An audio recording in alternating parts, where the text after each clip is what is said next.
got 4 council members. We've got a quorum with Councilmember Johnston, myself, Councilmember Fowler, and Councilmember Valdemoros. Our first couple agenda items 1, 2, 3, 4, and 5, are all written briefings. Is there any comments in regards to those written briefings? I do. I need to. You do them all at once? Yeah, we can do it easily, all at once. The first one is the T-Mobile West LLC franchise agreement. Is that the one you would like to discuss? Yeah, the other one's small cell, and the third one was Small cell right away. Small cell, right? Mhm. 2 different carriers. Okay. Yep. Yeah, my concern, Vice Chair, Rogers, is that we had an issue the last couple of years. A tower was put on Emory Street, which is probably well known to a lot of folks. Rocky Mountain Power had the pole, and then T-Mobile had the array on top, the antenna array. Through the course of meetings and things, it turns out that fundamentally the plans that were submitted to the city did not reflect at all what was actually placed on top of that pole. I don't believe in my discussions with officials that this is a one-time event. I think as a city we know that we don't have enough resources to monitor compliance over all our divisions across the city, generally on a complaint basis. And my perception on this is that they have the right to ask for a permit in the right-of-way to put the pole up, and they didn't do it in this case. They submit plans for the array, and they can put it up. We have very little sort of control, frankly, on federal and state policy over this. But the little oversight we do have seems to be flaunted, and that's my concern in this case. And I'm not saying it's just T-Mobile. I cannot doubt that other carriers are probably doing the same thing just to get away with stuff. And I hate to put it that way, but it's frustrating to me that this isn't being monitored because the city doesn't have the resources, and the companies I can't trust to do the right thing, essentially. So I'm frustrated by this. I don't like to just stop a process because of this, but I don't have faith that this carrier or others are working in good faith to make sure they're following our limited oversight expectations.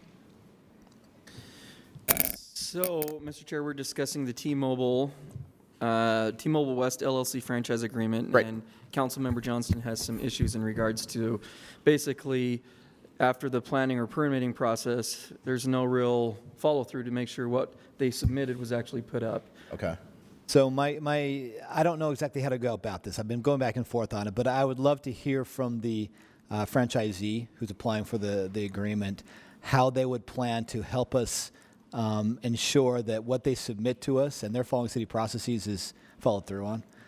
Just because we all know we don't have the city resources to do this everywhere across the city. So are there ways that they could propose to make sure that we're all working together in good faith on this? Do we know if T-Mobile is here?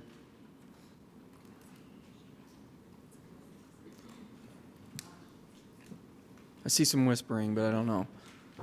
I don't know if... Dan, you're going to have to come up to the table. I'm sorry, and I know it's just a written briefing, but this is something that has happened in District 2 that is a concern for residents. In District 5 as well? Okay. And 6. And 4. And 2. Board. We're the best. You got the 4th Avenue well, man. Come on. You have well water. Pick your issue. Sorry, Dan. No, Okay, that's Mr. fine. So to answer your question, Councilmember Johnson, T-Mobile was aware of the hearing today.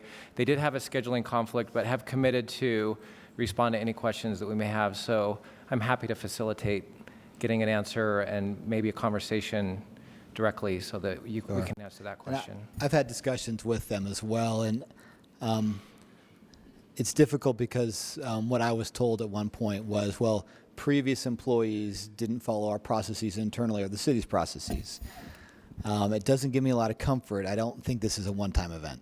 And I'm concerned that because the city doesn't have oversight, that companies are able to just ignore it, essentially. And I say ignore very carefully because it's applying, Rocky Mountain Power had needed to apply for a permit to work in the public right-of-way, which is not a difficult process. It's simple, actually. Yeah. T-Mobile had to submit plans to the city that reflected what they put up, and they just didn't do that. These are very basic things. That's why it's frustrating me, is saying if they're not doing a very basic processes and they have the right to go through conditional use regardless to get this done. I'm not questioning that federal and state law. I'm saying that we have very limited oversight here, and they're just ignoring that. That's what it feels like to me. And I'd love to hear from them specifically how they would approach us to make sure that they are working with us in good faith to follow what we have in place, and that we can have some good working relationship going forward. Sure. And I'm happy to follow up with that and bring them back to the table to address that with you. Thank you. So I you're appreciate welcome. it. Thank you, Councilmember Johnston. Councilmember Mendenhall. Thank you, Mr. Chair. I know this is a written item, so I'll be brief. But before you go, when you Hey, come written back, items are still important, so thank you. if we need to talk about it, we will always talk about If written I briefings. may make a request of the administration and Mr. Chair that be in a work session format so that the full council can hear and have the chance to dialogue with T-Mobile. And in addition, if I could also hear back on the basically, the complaints I've received are from neighbors adjacent to where a tower's going, and they don't feel that the noticing has been robust or sufficient. Okay. And so I'd like to hear kind of how it's going on your end, what kind of complaints you've received, and if we might have any headroom to tune that up. Sure. And, as this is a new process, we are really anxious for the feedback that we can get to help for continuing improvement of that, because we're learning as we go, unfortunately, but that kind of feedback is really good for us to be able to continually refine that process. So Would it be helpful for us to share that those constituent comments or connect them with your absolutely. office? Yeah. Okay. And we're still just putting this process together, and we're hoping to make it so that Right. it's a little bit more catch-all, and we can see these issues as they come up so that we don't have to react to them as much. Thank you. You're welcome. I hope you don't mind my inviting myself to the table. One thing that's important to remember about this T-Mobile. No one minds, just introduce yourself. Kimberly Chitris. Thank you. Sorry, with the city attorney's office. One thing to note is this T-Mobile application was submitted prior to the master license agreement and small cell laws being passed last year. And so while this would affect the antenna on Emory Street with a conditional use permit that I think has been approved by zoning, the process going forward with antennas in the right-of-way is much more detailed and has a lot more oversight, and is more strictly controlled by state law. Well, and I appreciate that. My concern is we know the city doesn't have resources to do this, and we're talking about this happening across the city a lot. I mean, there's a lot of towers and things going up, and it's a public benefit for the wireless service. I get that piece. My concern is even with that, we don't have the ability to make sure they're doing what they propose to us, and that's where my concern comes in about to be good partners in this. I need some reassurance from them that they're willing to have some internal processes that would help us to have some faith in that, at least for me personally, because my faith was really wrecked by this experience and watching how blatant they ignored basic city processes that we have. So it's not on the city end of things. I get it. But I'd like to hear from them directly. And it's not just T-Mobile. I think this is probably other carriers as well. Yeah. We did, remember, build in more enforcement into the small cell, too. So hopefully, as Dan said, the process will be a little different going forward. Thank you, Councilmember Johnston. Councilmember Valdemoros. I have a question on the 10-year term. Is there any chance that it could be any shorter as technologies change and we don't know where we're going to be in 10 years? So we initially do the 10 years, and that's pretty standard for what we do, but certainly something that we could negotiate in future contracts moving forward. I think with the way technology changes and how rapidly it does, you bring up a good point, that something that we should be aware of, and maybe shorter terms would be more effective. But I'm being reminded that it cannot be shorter for new master license agreements. So. Other comments or questions? I do, to Councilmember Johnston's point, I do think this is bigger than just this provider. I mean, I've been dealing with an issue similar, but not completely unrelated, with Comcast.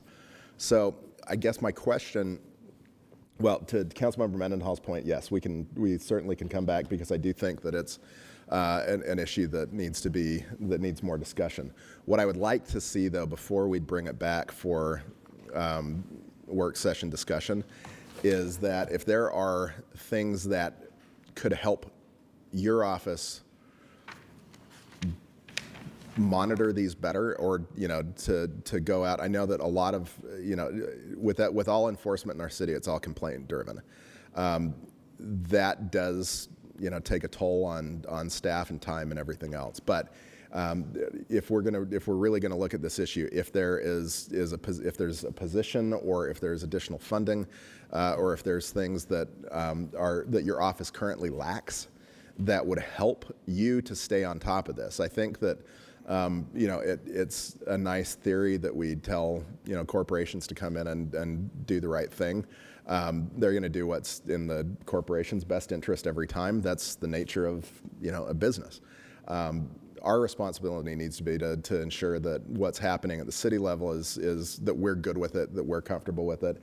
So if you all don't have the resources you need in order to follow up on this and do these things, please let us know, because that'll definitely inform the discussion that we end up having when we bring this back. Is that fair? Okay. Absolutely. Great. Yeah, we'll do that. All right. Any other questions or comments related to this item? Okay. Seeing none, thank you both very much. We appreciate it. And we will be in touch. It will be, at the soonest, later this summer, early fall, before we launch into this. The next item on our list is, we have 3 written briefings, but I think have we gone through all of those? Yeah, I think we have. Okay. I was late. I apologize. We then have a written briefing on item number 4, fiscal year 2019-20 budget, the Department of Finance. Are there any questions or comments related to that written briefing? Seeing none. Item number 5 on our agenda, fiscal year 2019-20 budget, consolidated fee schedule overview. Any discussion or comment related to this written briefing? And no comment or discussion there. We are moving along so fast. Just wait. We'll stop. Number 6, Mountain View Corridor Construction Project. Dave Smith from Penn & Powers, he's the UDOT consultant, will come to the table. And we'll handle this briefing. Welcome, Mr. Smith. Thank you. I appreciate the opportunity to just give you an informational update about the Mountain View Corridor. I'd like to excuse Cody Raymond, who had a conflict come up. He's the UDOT resident engineer on this project. Most of you are probably familiar with the Mountain View Corridor. What did I do here?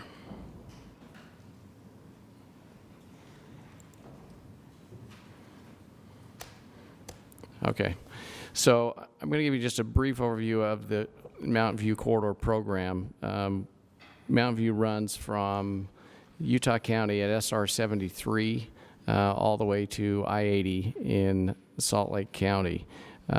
17 miles of roadway are currently open on Mountain View from 160th South in southwest Salt Lake County all the way to 4100 South.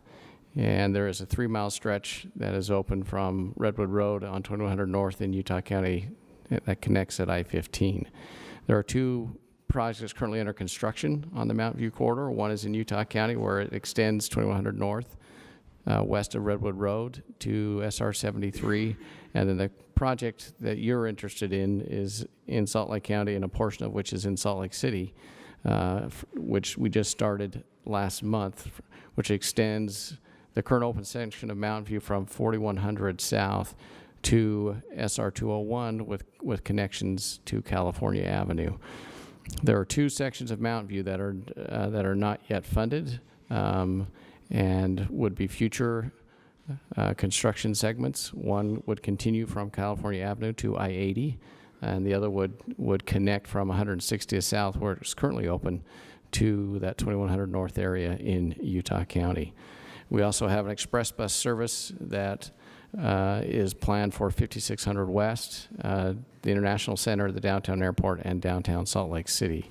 That is currently wrapping up a reevaluation process. Mr. Smith, I have a question for Yes, you. How would you like absolutely. to handle questions? Do you want to take them as you go? Do you want to give an overview first and then take all discussions at the end? Whatever you'd like to do. Whatever. It's up to you. So I can go through this, and then we can take All right, questions. let's do that, and then Councilmember Mendenhall will come to you first. Okay. Wonderful. All right, so as I mentioned, we just started just last month. This is a 3-season construction project. We're adding 2 lanes in each direction with intersections at 3500 South, as well as a connection to SR 201, which this is the first time Mountain View will connect to a major east-west traffic system, and so this segment is a big deal. Because it adds 4 miles from 4100 South to California Avenue, so it'll bring 17 miles of roadway in the western part of the county and in the northern end of Salt Lake City to 21 miles of roadway. This is an aerial photograph that shows what you're looking at there in the foreground is California Avenue looking south, and you can see Mountain View where it currently ends if you look into the distance there at 4100 South. So we get a little closer. This is at 3500 South. Continue to look south. You can, again, see Mountain View where it currently is at 4100 South. But you can see the pathway for where the roadway and construction is currently taking place. This is now at 4100 South, looking north, back toward SR 201 and California Avenue, where it is currently open to that spot at 4100 South. This is what it'll look like when we connect at 4100 South. Again, this is phase 1 of Mountain View.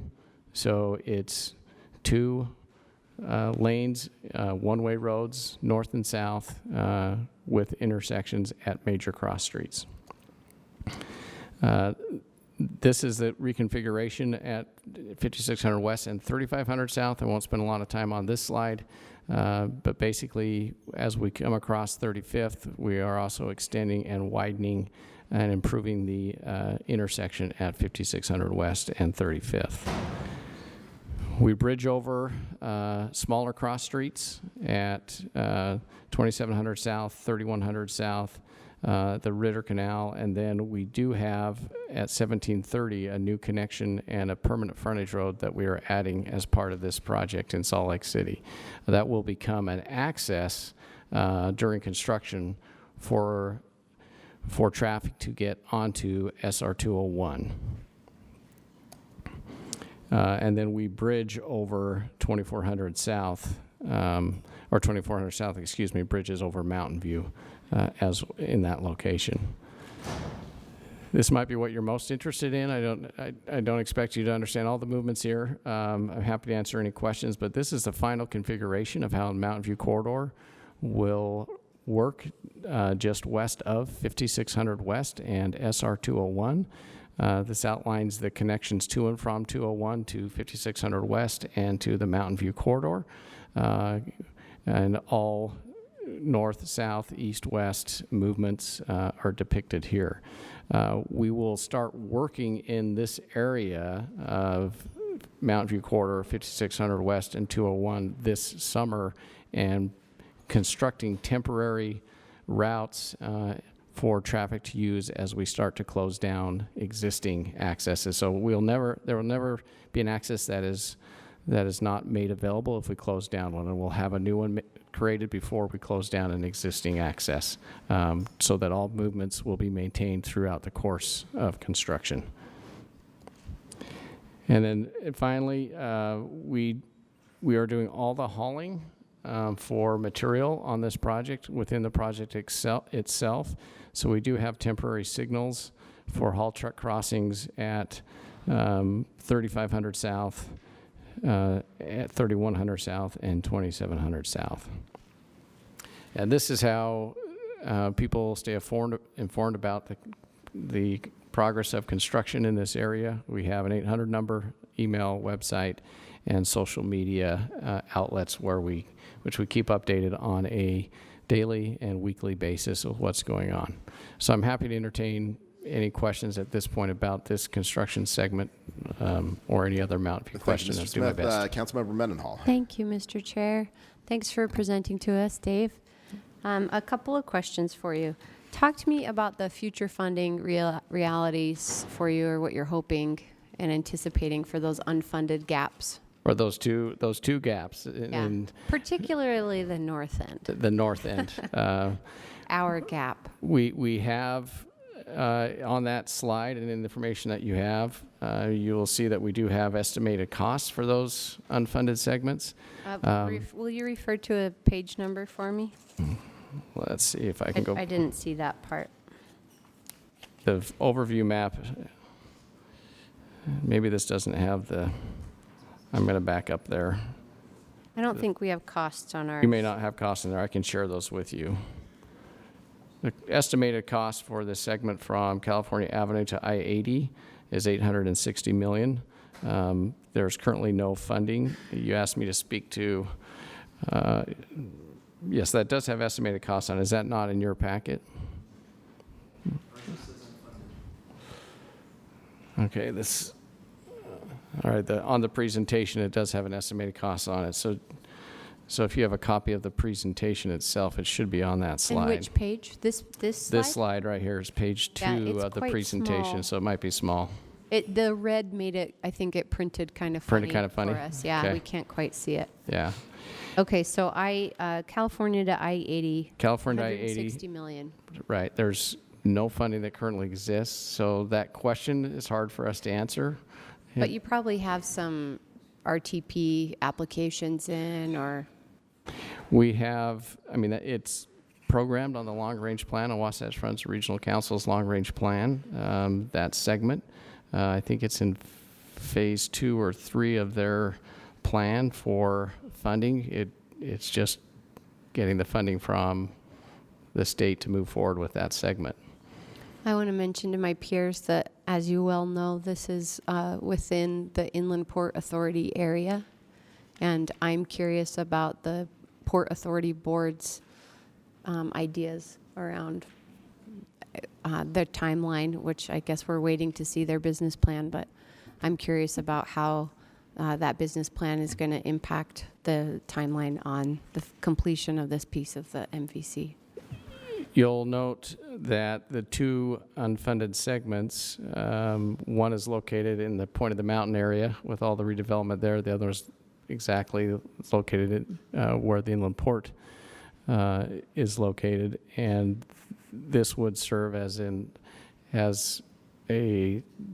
alternative to I-15 between those two economic areas. But there's Right. no funding for those two segments. Do I see correctly that it's 311 million for that south segment? Correct. So it's almost a third of the cost of what appears to be. Correct.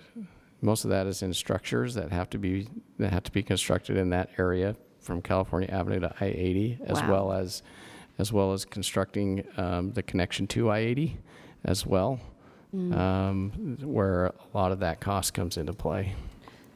So my other question is around an update on the air quality monitoring, the baseline monitoring that's been happening at the elementaries adjacent. Can you give us any information on how those air quality levels are looking? So they did the initial monitoring, and the air quality working group has not completed the monitoring that they're going to come back and do because they're waiting for the rest of the filtration systems to be installed in. There's, I think, 1 or 2 schools left for installation, and then they're having all that. Then they're working with having the filtration systems verified that they were put in correctly and with the right equipment. Once they have that done, they want to come back once and conduct monitoring for now that this is open, because a lot of those areas, those schools are in the location between 54th and 41st, and since we just opened that segment, it's a good time to come back and monitor and compare pre and post. until they get the rest of the filtration systems in and verify that they were installed correctly, they won't come back and conduct that monitoring. But that group continues to meet, and they have a plan moving forward. So it's still an active effort going forward. They just haven't monitored a second time yet. Great. Could I request that, because I'm starting to catch on that you come and talk to us once a year. I think that's about how often we have an update. Whenever we have a project, it was probably when we're Well, updating. May Yes. I request that next time we get a presentation on Mountain View Corridor that we learn a little bit more about that baseline monitoring and if there's follow-up Yes. secondary monitoring happening? Yeah, because it hasn't happened yet. So there's no update in terms of the secondary monitoring. Well, I'll look forward to post-monitoring. it. Thank you. Would you like us to come back as soon as that's completed, or we can come back with the air quality working group? I'll let you decide. Okay. Councilmember Johnston, then Councilmember Rogers. All right. I'll look to my council member Rogers to ask for more funding for the inland port. The question I have is the unfunded. You have three phases. You have a south phase unfunded to finish construction across the two counties. The north phase is California Avenue to I-80, I believe. Correct. And then the third one was the rapid bus on 5600 West. Correct. You're saying the bus is under reconsideration now or evaluation. Is that accurate? Yes. Let me try to answer that as simply as possible. Phase one of transit was initially a bus rapid transit line on 5600 West that ran from 2700 South to about 6200 South. We reevaluated and proposed an express bus service that would expand the service and more than triple the length that would now run from Old Bingham Highway to downtown Salt Lake City, and we had to reevaluate that service. We just completed that reevaluation. We issued the document. It just completed a 30-day comment period. We're in the process of compiling the comments that we received and answering those, and then we'll publish that complete reevaluation document, and then that express bus service will be prepared to be funded. And the important component of that is that we cannot move to phase two of Mountain View until we have that transit line in place on 5600 West and operational. So that was my question, because I remember that piece that it was upgrading. You could finish the initial phase from California to I-80, but you couldn't Correct. upgrade the intersections or anything else in the future before you did the rapid transit, essentially, right? Correct. We can't convert the current intersections to interchanges or add lanes from Old Bingham north to I-80 until the transit line is operational. South of Old Bingham, it's a different phasing. There's two options south of Old Bingham. So initially, I also saw that this was supposed to be sort of in the median of the Mountain View corridor as an express bus at very few stops. Is that still the idea on 5600 West? Or when you say express bus, I'm assuming very few stops between origin and destination? Yes, the BRT line was originally on 5600 West. It was never on Mountain View. Okay. So I know there's been some confusion, so I just want to clarify that it was always on 5600 West. The express bus service would be less stops and more frequency than an existing bus service. So it basically is bus rapid transit on wheels. But is this a new lane on 5600 West, or a dedicated lane, or just normal There lane will be dedicated lanes in certain portions, but it's not a new lane. Okay. And we would need to add stops, and we would need to purchase the buses to run. The last question is, between the two sections of road to be unfinished, they're currently unfunded, north and south. How does that prioritization process work, I guess? Help me understand that. Well, that's a great question. And one of those is in the Wasatch Front Regional Council's area, and the other one is in the Mountain Land Association of Governments area. So they actually prioritize their projects independent, but working collaboratively together. I know that they're both high on their list, but because of where they reside, they have separate prioritization processes for those two MPOs. Well, thank Does you that very answer your much. question? Yeah, it's helpful. I was just wondering, push comes to shove, how do we get the end of this fixed? Because I say that because knowing that area of the south of I-80 is incredibly congested during rush hours, and it's the vitality of that area is based on trucking at this point. So Right. the roads are clogged, it doesn't work. Well, and there is we have a separate project. It's not part of Mountain View, but you're probably familiar with the 5600 West widening project and the bridging over of the Union Pacific Railroad tracks. That is funded. We are ready to advertise. We're just waiting to finalize the arrangement and the agreement with the railroad before we advertise that and procure a contractor to get started. So that's a separate one, but that's, I know, another great need in that area. Yeah, well, thank you very much. Councilmember Rogers. I guess my question is not really for Salt Lake City because we didn't allow it, but what municipalities, if any, allowed off-premise signs to be built along Mountain View Corridor? I'm sorry, say that again? Off-premise signs, how many municipalities allowed that? Billboards. I can't answer that, but I could find out that information and get that back to you. That'd be great. Yeah. Just wondering, after all this investment, how many cities are going to allow it? Do you know? Right. And I'm not familiar with what have, so I will find out that information and get that back to you.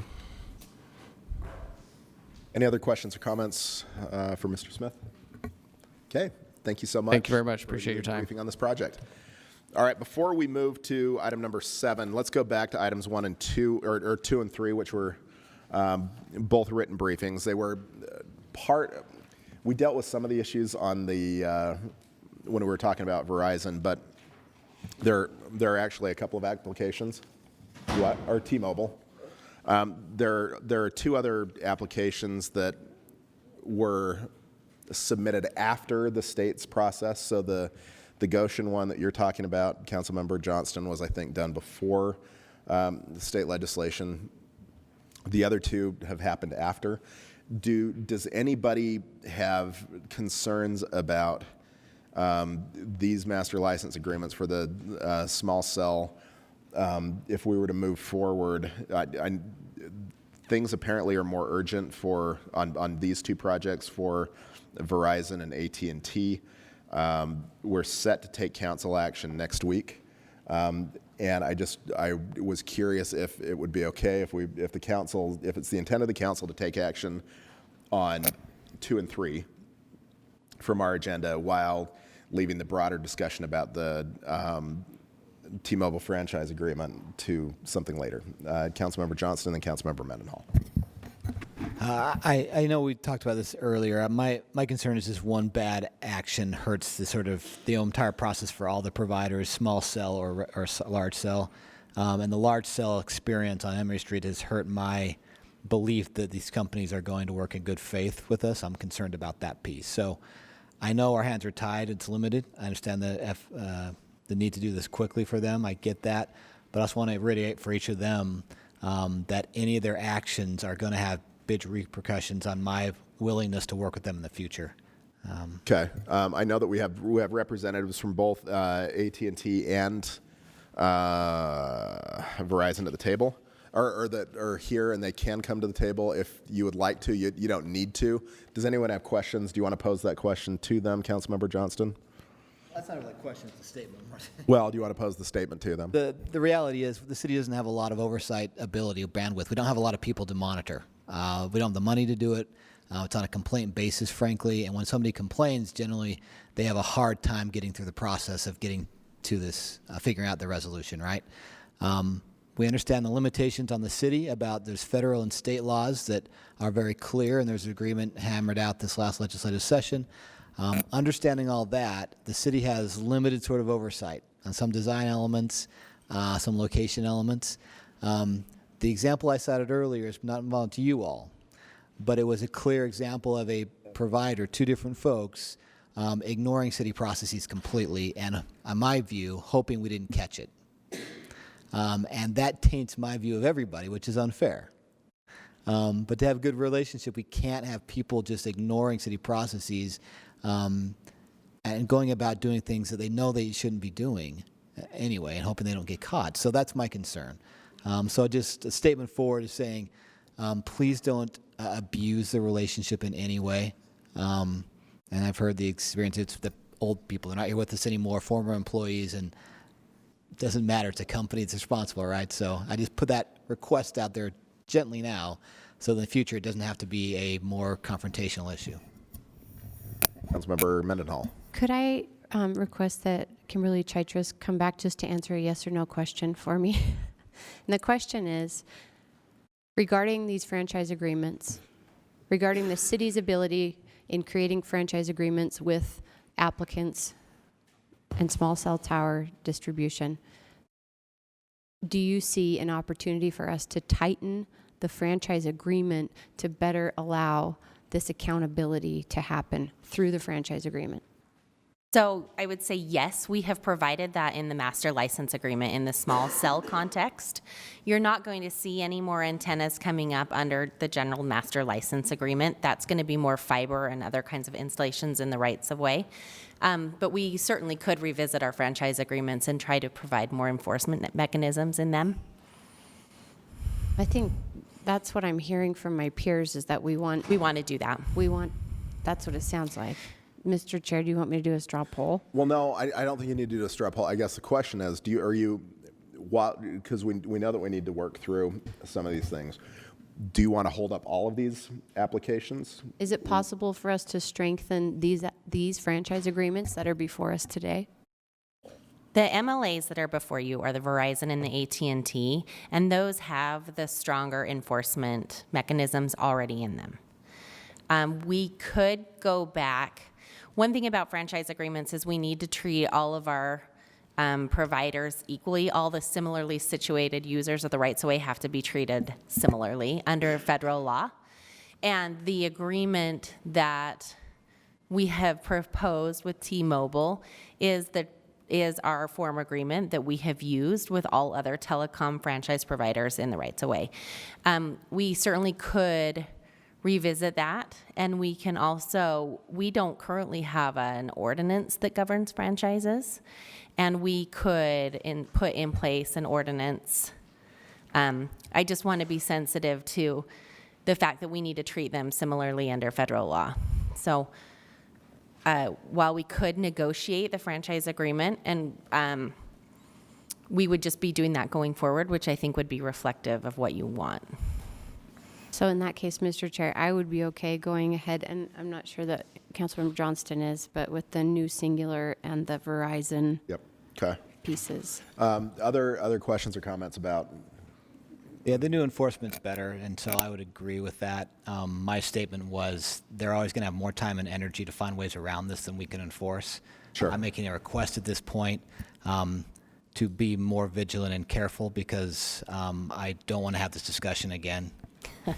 Okay. I'm with you. And to clarify, it's AT&T is the new singular MLA, and then Verizon has a separate MLA.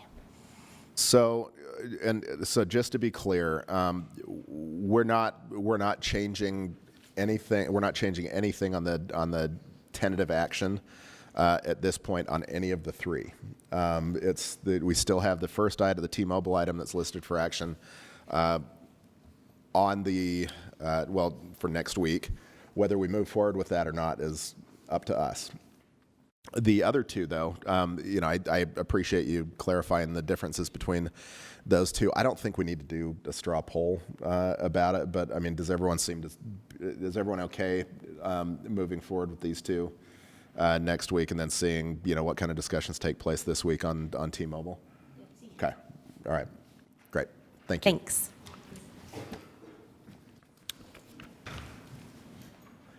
Okay, item number 7 on our agenda is previous year's legislative intents and interim study items. Allison Rowland is our council policy analyst and will be here. Oh, whoops. Mr. Chair, Yes, Councilmember Wharton. I had my light on. I'm so sorry, Chris. That's I didn't- okay. No, while we're going backwards, not on that. Can we jump back really quick to the consolidated fee schedule? I just had one question. Sure, Thank you. yes. And I apologize for not seeing your light. That's all right. Thank you. You just need to yell out because I don't have a little panel up here. So I try to do my best. So on that, I just wanted to ask the first policy question that we had that right now there was an internal working group in the administration addressing special event fees, and I was wondering if we could request a briefing or an update from them on that at some point. Yes.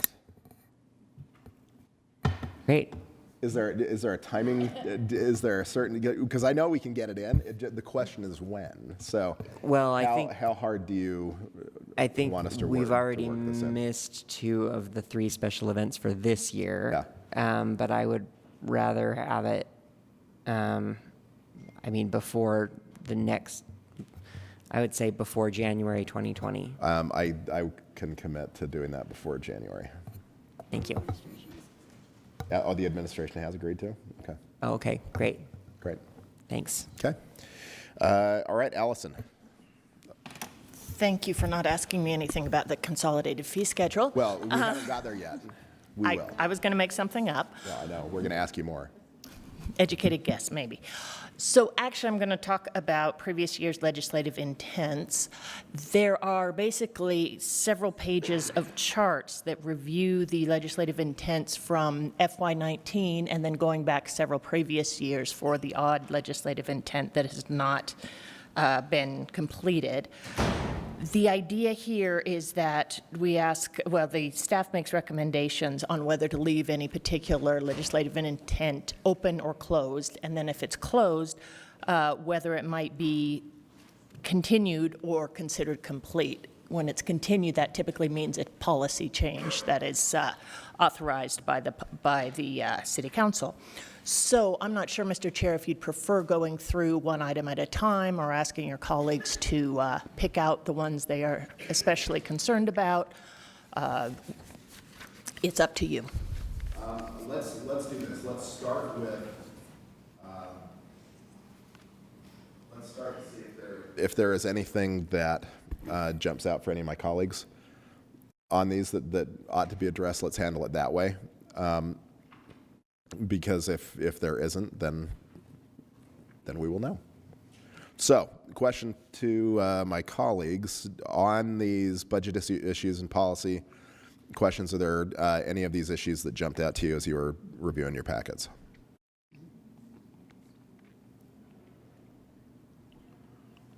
Would you like me to read through the titles and the recommendations? Go ahead, because I was just going to do that, but I'm going to lose my voice, so it would be better if you did. All right. Well, maybe I should do it. FY19 legislative intent sessions. A, performance measures for homeless services funding. And we suggested this remain open and that perhaps the council could schedule a briefing to learn more about the consultant's work and on potential performance measures for these items. B, neighborhood safety program for HRCs. We suggested this be left open. There are a number of questions that the council has expressed about this. And again, there may be a need to schedule a briefing or to request clarification on specific funding amounts. Mr. Chair, Councilmember Mendenhall. do you want us to make those requests now or just be okay that they're open and the suggestion is made by staff and we'll get to it later? Probably that. Okay. Because I think, once we start going through the specific funding items that we're talking about, is that what you're talking about? Can I be succinct enough to say Yes. that points A and B, particularly B, feel really time sensitive? Yes. And that I would like to request those happen as soon as possible. Yep. I second Councilmember Yep. Mendenhall, if there's a second for that. Okay. Yes, please. I think Councilmember Johnson. Yeah, I think A is an ongoing question. It's also probably a bigger question about the city's role in the system. Similar to your statement earlier, Chair Luke, about the city's core function of, is one of our core functions this? If it's not, are we still doing it for certain reasons? And how does that fit into the county and state work as well? That's a bigger, broader discussion. I think it takes some time. I think B is something that'll have to be a process of monitoring starting in July, August this year, going forward regularly through this fall. So we may want to schedule some updates periodically just on our agendas about data coming in, about anecdotal stuff happening for frequent sort of responses. Okay. Yeah. No, I think that's great. Thank you. All right. Item C on page 3 of the staff report is evaluate additional medical response unit in the fire department. We have that as a recommendation to remain open, and note that Councilmember Fowler requested that this intent be continued for FY20. Okay, any discussion or comment about this? And whether to leave it open? Okay. D, streamlining the permitting process. Again, we recommend this remain open. There's some information from the business permits division. I'm going to call that building permits. Sorry about that. E is the prostitution outreach program that we Is suggest. that really the best title we can come up with? It was not my title. was I named believe it that was a a previous long program. time ago. All right, I'm just curious. You don't like pop?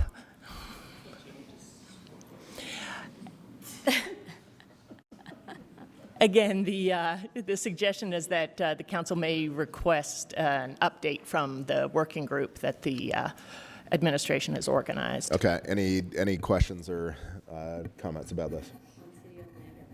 Pop. Okay, F, city-owned land. Oh, yes? Oh, you just want something, okay. Okay, city-owned land. City-owned land inventory, we recommend this remain open, and that once the county inventory is completed, the council could schedule a briefing to consider how the information could be used to inform policy. E, fleet insurance for high-risk vehicles. It probably makes sense to leave this open pending the June 6th Fleet Fund budget briefing. H, cybersecurity. We suggest this be considered closed and complete based on the report from the Information Management Services. Okay, questions, comments about this? All right, I. I, funding our future housing program outcomes report. Again, we suggest that the council may wish to request clarification on this information, and I believe we'll have some information coming for the unresolved items staff report later on. Okay.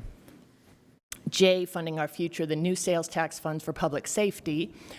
This could vary depending on how the council chooses to frame its motions for the FY20 budget adoption on whether to include public safety as being police and fire and dispatch services. Comments on this one? There are many, but Can I just? go ahead. I think we've received instruction from the council to prepare a motion that defines public safety as police, fire, and dispatch. Yep. So we will have that on your budget issue list. Thank you, Cindy.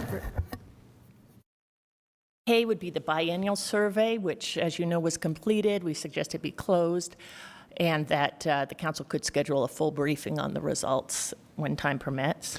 Mr. Chair? Councilmember On the Johnston? biennial survey, that's just talking about this particular survey, not the process every 2 years of going through it again? Potentially, you could talk about both, but this particular item was This focused year. on the one for this year. Okay. L, general fund subsidy for golf. We suggest you close or amend the legislative intent from last year because of the mayor's recommendation to use ongoing general fund subsidy for the golf fund. Okay, questions or comments about this?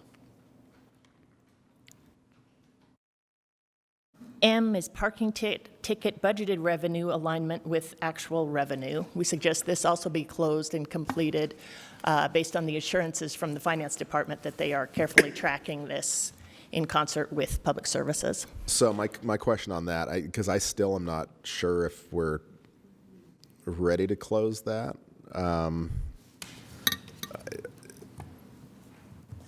So, but it's mainly just this, the FY20 budget.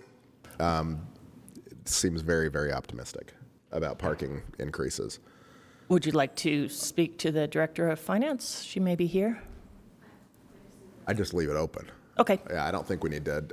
I don't think it's going to be resolved, but I certainly wouldn't say that the issue is fixed. Okay. So. Okay, B, FY18 legislative intent statements. Thank you.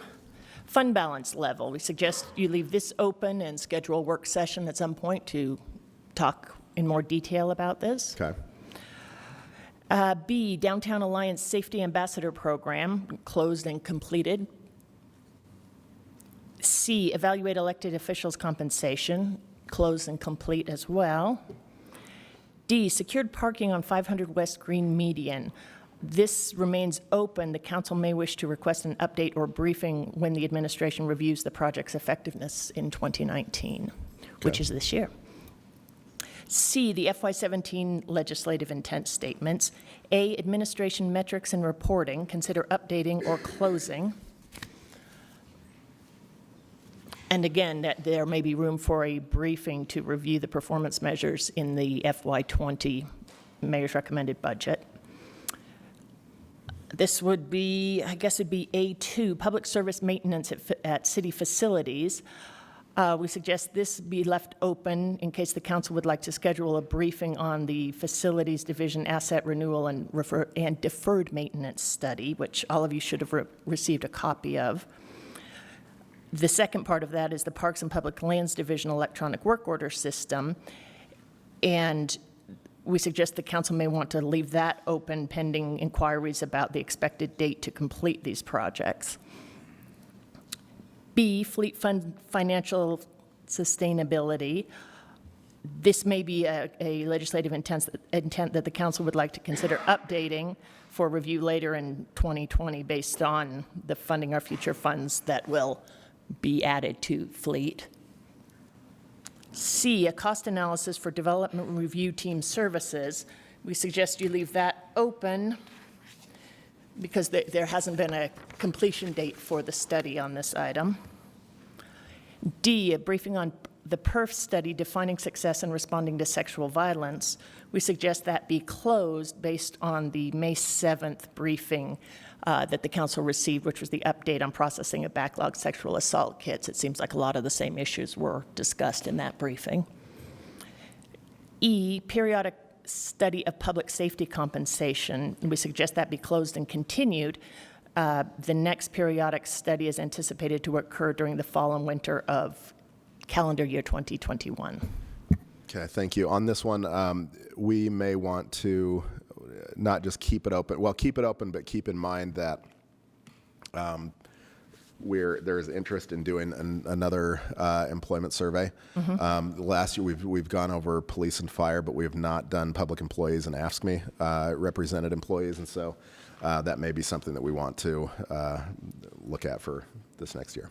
Okay. Just two more, an FY16 legislative intent, which is a building permit fee cost study. That's open based on the ongoing nature of that study.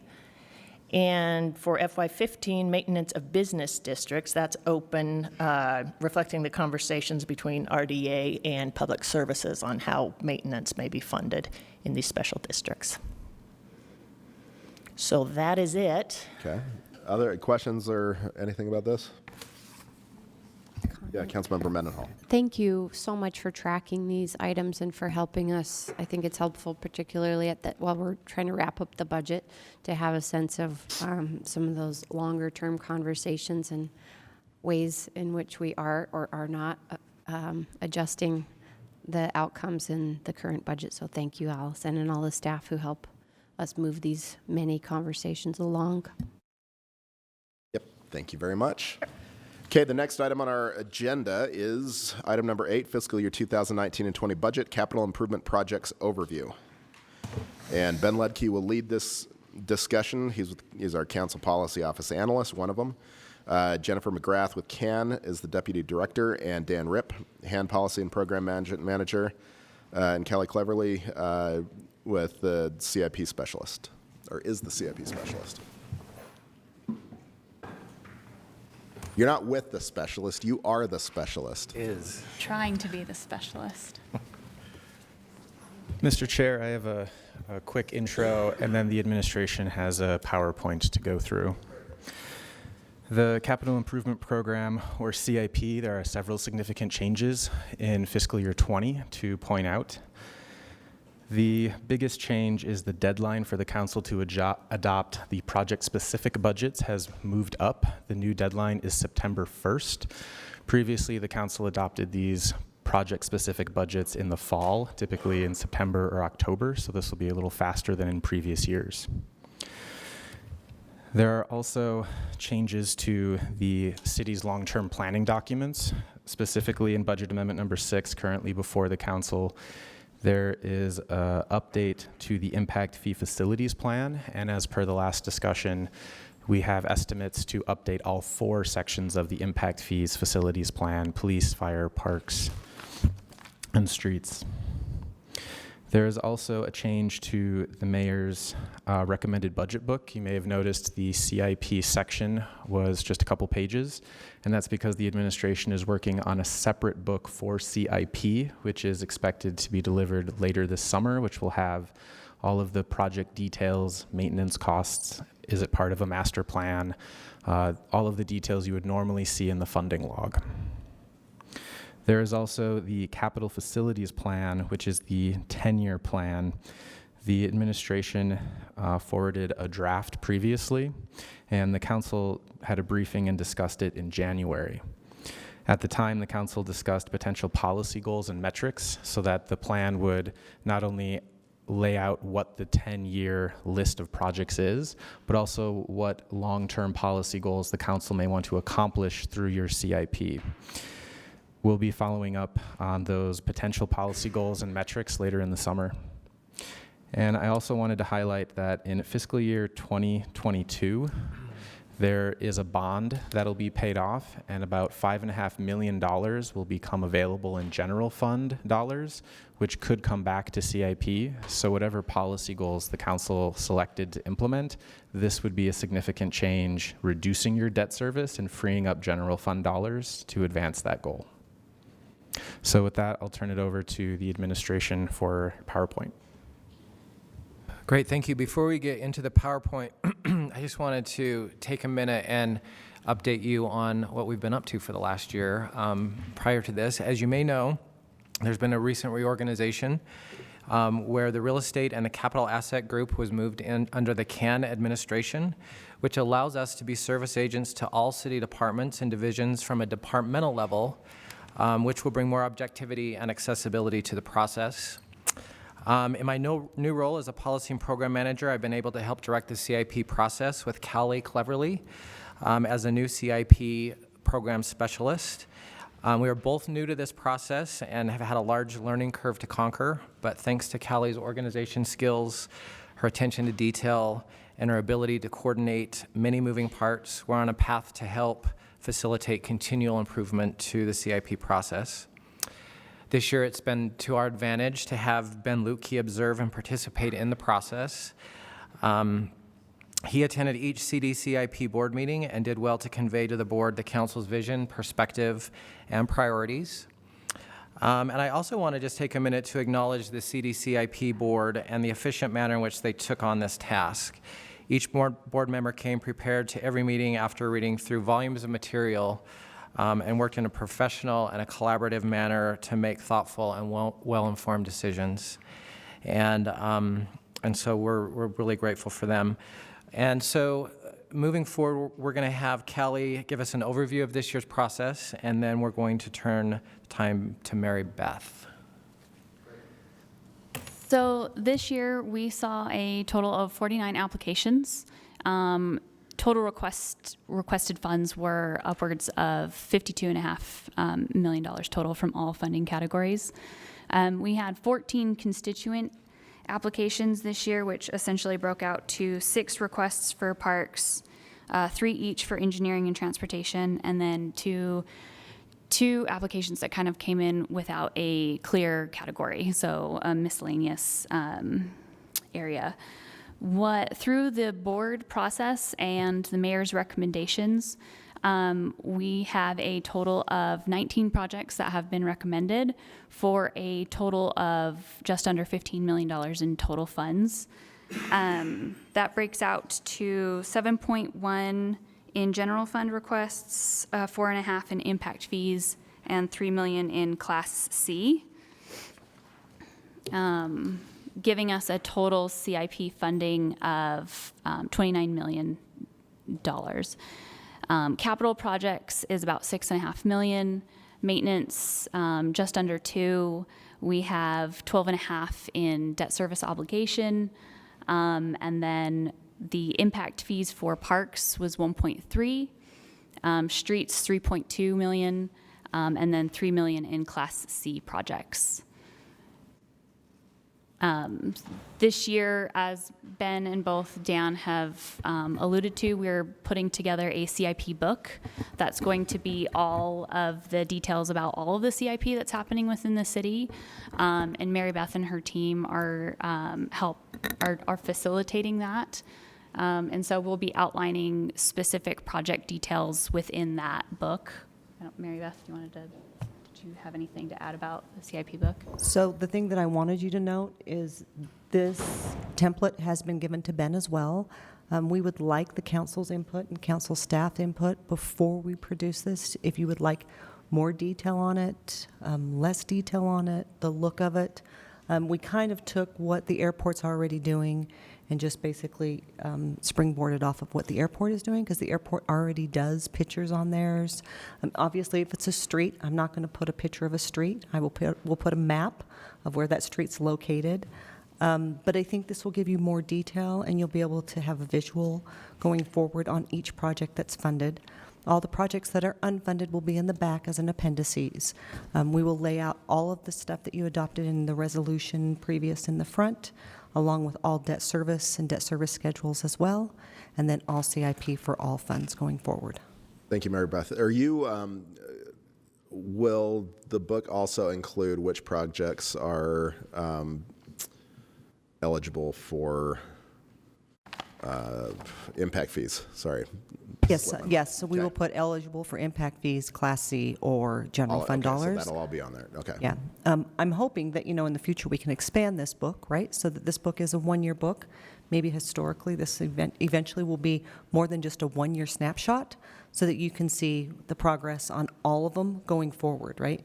I think that'd be great. We haven't done a very good job of tracking projects as they go forward, but that's another year. This year, at least, this is the first step in getting a CIP book. I love that. Thank you. That's really exciting. Councilmember Mendenhall. Yeah, I agree. This is an exciting approach, and it would be, I was going to ask about a timeline so we could see how the money plays into the overall need, or when each of these projects are happening. But I'll be patient and wait till maybe next year.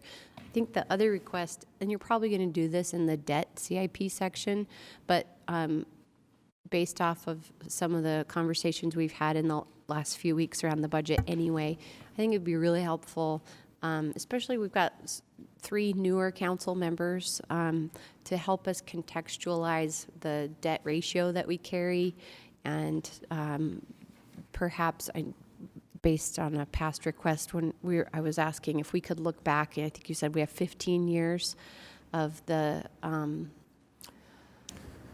Fund balance. Yeah, was it just the fund balance? And you were sales tax. Yeah, just so that we could, sort of have a historic context of the size of CIP with regard to our overall budget and the debt service that we're carrying if we're anticipating going into a slower economic time.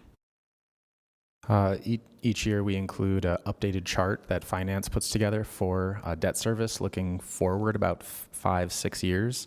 And right now the debt service load on the general fund transfer to CIP is about 70%. But when this bond is paid off, that frees up $5.5 million and drops the debt load to, I think it's about 45%. So a significant difference. We can certainly work with finance to see if they have a longer time scale to show you historically what the debt load has been and what they think it'll be moving forward, give you that broader picture. Yeah, so to be able to look forward and then compare, assuming that drop off, to how that would position us compared to other slower times. We'll work on it. Thanks. Other questions or comments about CIP? If anyone, do you have anyone from the CDCIP board here? Don't believe If not, so. if they're watching or if they're going to watch it, I just want to thank them. This board is one that is, I think, a very exciting and worthwhile board. These are the projects that the city, the capital projects that the city can fund that go through a community process. It's a very cool program. I like the way that you're setting the book up again this year and looking at impact fee eligible items. So I just want to thank all of you for your work on this.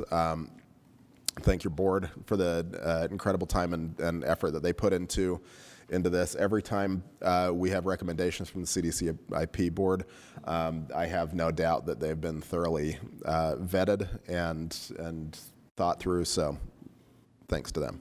Thank you. All right, the next item on our agenda. Item number 9, fiscal year 2019-20 budget, proposed compensation for city employees. Ben Ledke stays right where he is. And let's see, Julio, is Julio here?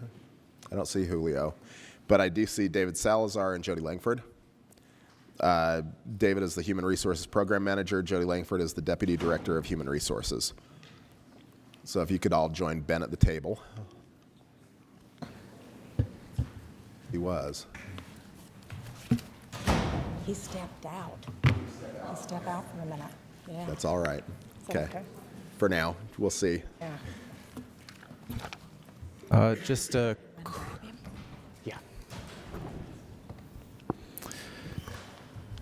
quick intro, Mr. Chair. The compensation portion of the annual budget is historically around 2/3 of all of the general fund. This year it is 61.2%, which is just under $202 million. Significantly this year, the Utah retirement system is not requiring any increases for pension funds, and this is the 3rd year in a row. Historically, especially after the Great Recession, URS requested significant increases for pensions each year, but with the economy and the stock market performing well, they have not required those annual increases. On page 3 of the staff report, you will see a table breaking down the proposed police officer salary increases, and it has a breakdown by the number of officers in each of the categories, the percent that their salary would increase, and then also a breakdown of the funding sources. It is just under $4.8 million total. Part of the increase includes the creation of a new 12-year step. Previously, the 8-year step was the top-out pay rate, and this would create a new 12-year step, which is 12 years, and then you get a guaranteed pay increase. The 12-year step reflects approximately 6% annual salary increase. There is also several policy questions which begin on the bottom of page 3 in the staff report.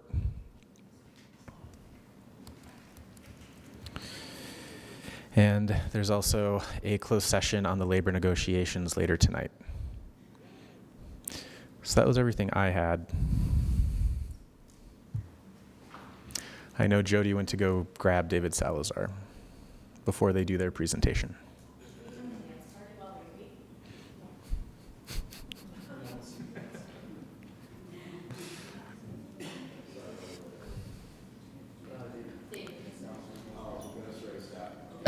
Administrative staff will be here shortly. That's why I suggested a dance party.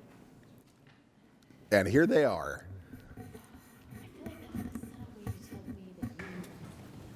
I don't want to, no one wants to see me dance. So you can have a dance party all you want, but it will not include me.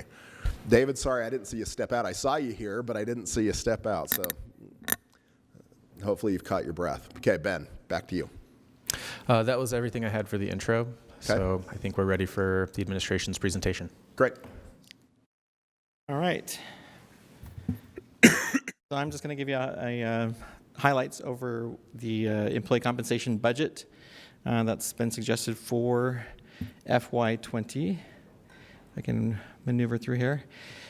So the total general fund budget cost is $201.9 million for employee compensation in the next fiscal year. As the slide indicates, that represents an 8.5% increase over this current year's budget. Those higher costs are due in part to the transfer of 68 positions to the police department, two of which are civilian positions that came from the airport, and the addition of 47 new employee positions including 23 new police officers. The recommended 2020 compensation package for city employees totals approximately $4.4 million. And just briefly, this is the only slide in the presentation with regard to benefits. If you have any additional questions, Jody can help respond to those. But the budget does include a small premium increase of 7.5% to the plan, and that includes enhancements to the plan's mental health package, or mental health offerings, by adding residential treatment program for substance abuse and PTSD, as recommended by members of our benefits committee. Also in the budget, as recommended by the Citizens Compensation Advisory Committee, we have select benchmarks that were found to be lagging the market either significantly or slightly or significantly. Just again, for point of reference, this would include benchmarks where we're lagging by 5% or more behind market. And the total cost estimated for those base pay adjustments are approximately $38,390.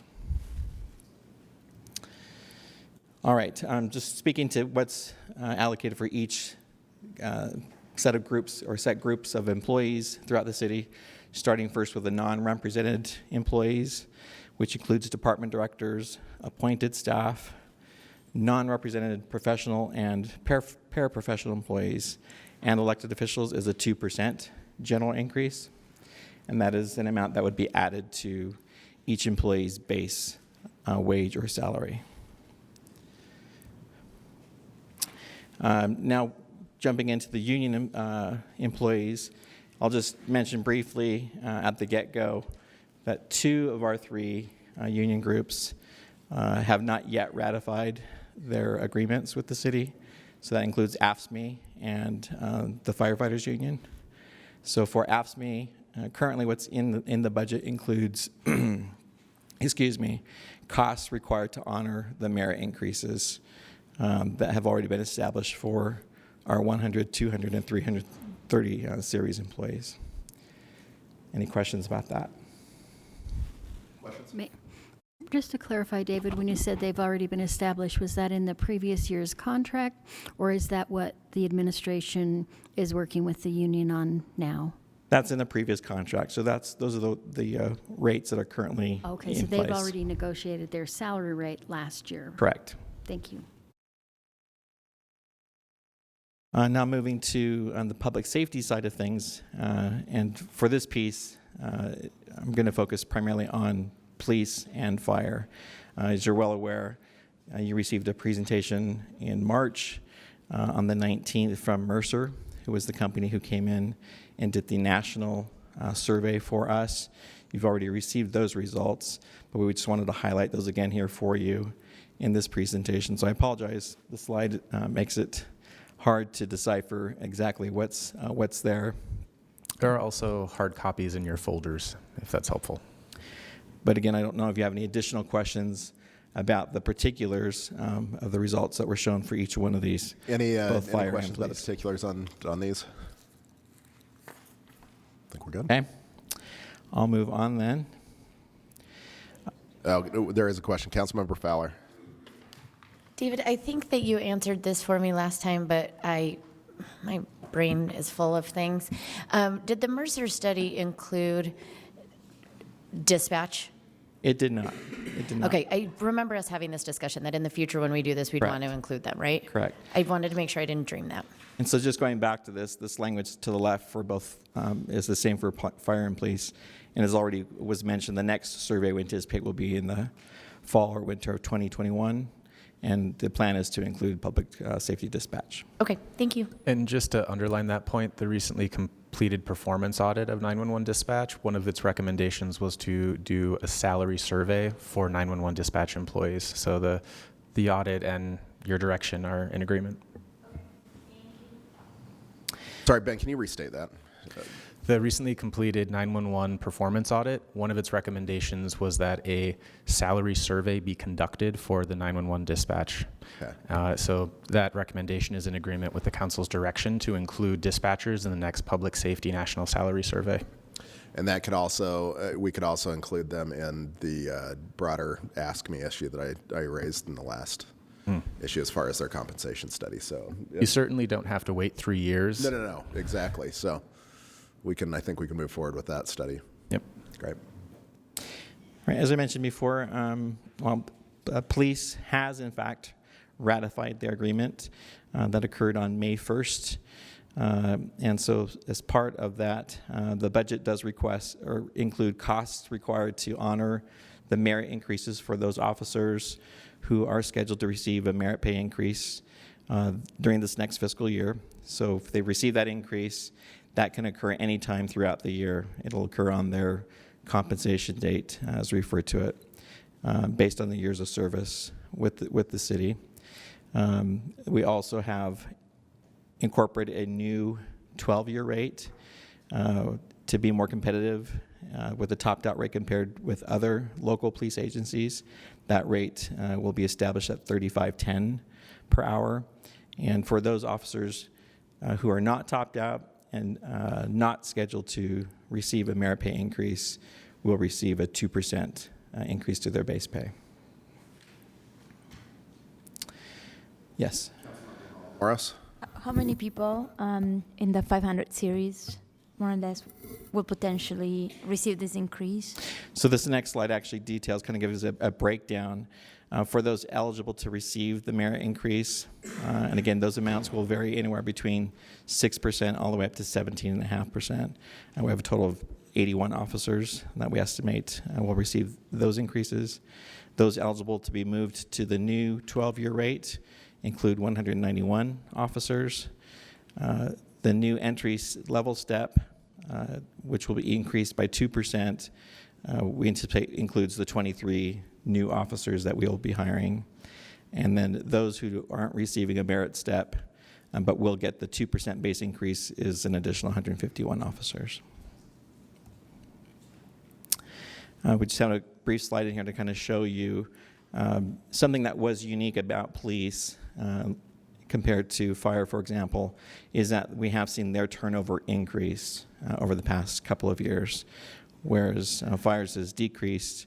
It's more of a challenge for us to, of course, keep those positions filled with as many retirements as we've had in more recent years. And so making this move to not only adjust the minimum, but also the maximum pay step hopefully keeps us in a more competitive pay position.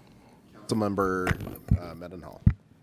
Hey, David, it's a little hard to read. Will you tell me the percentage on the other for 2018?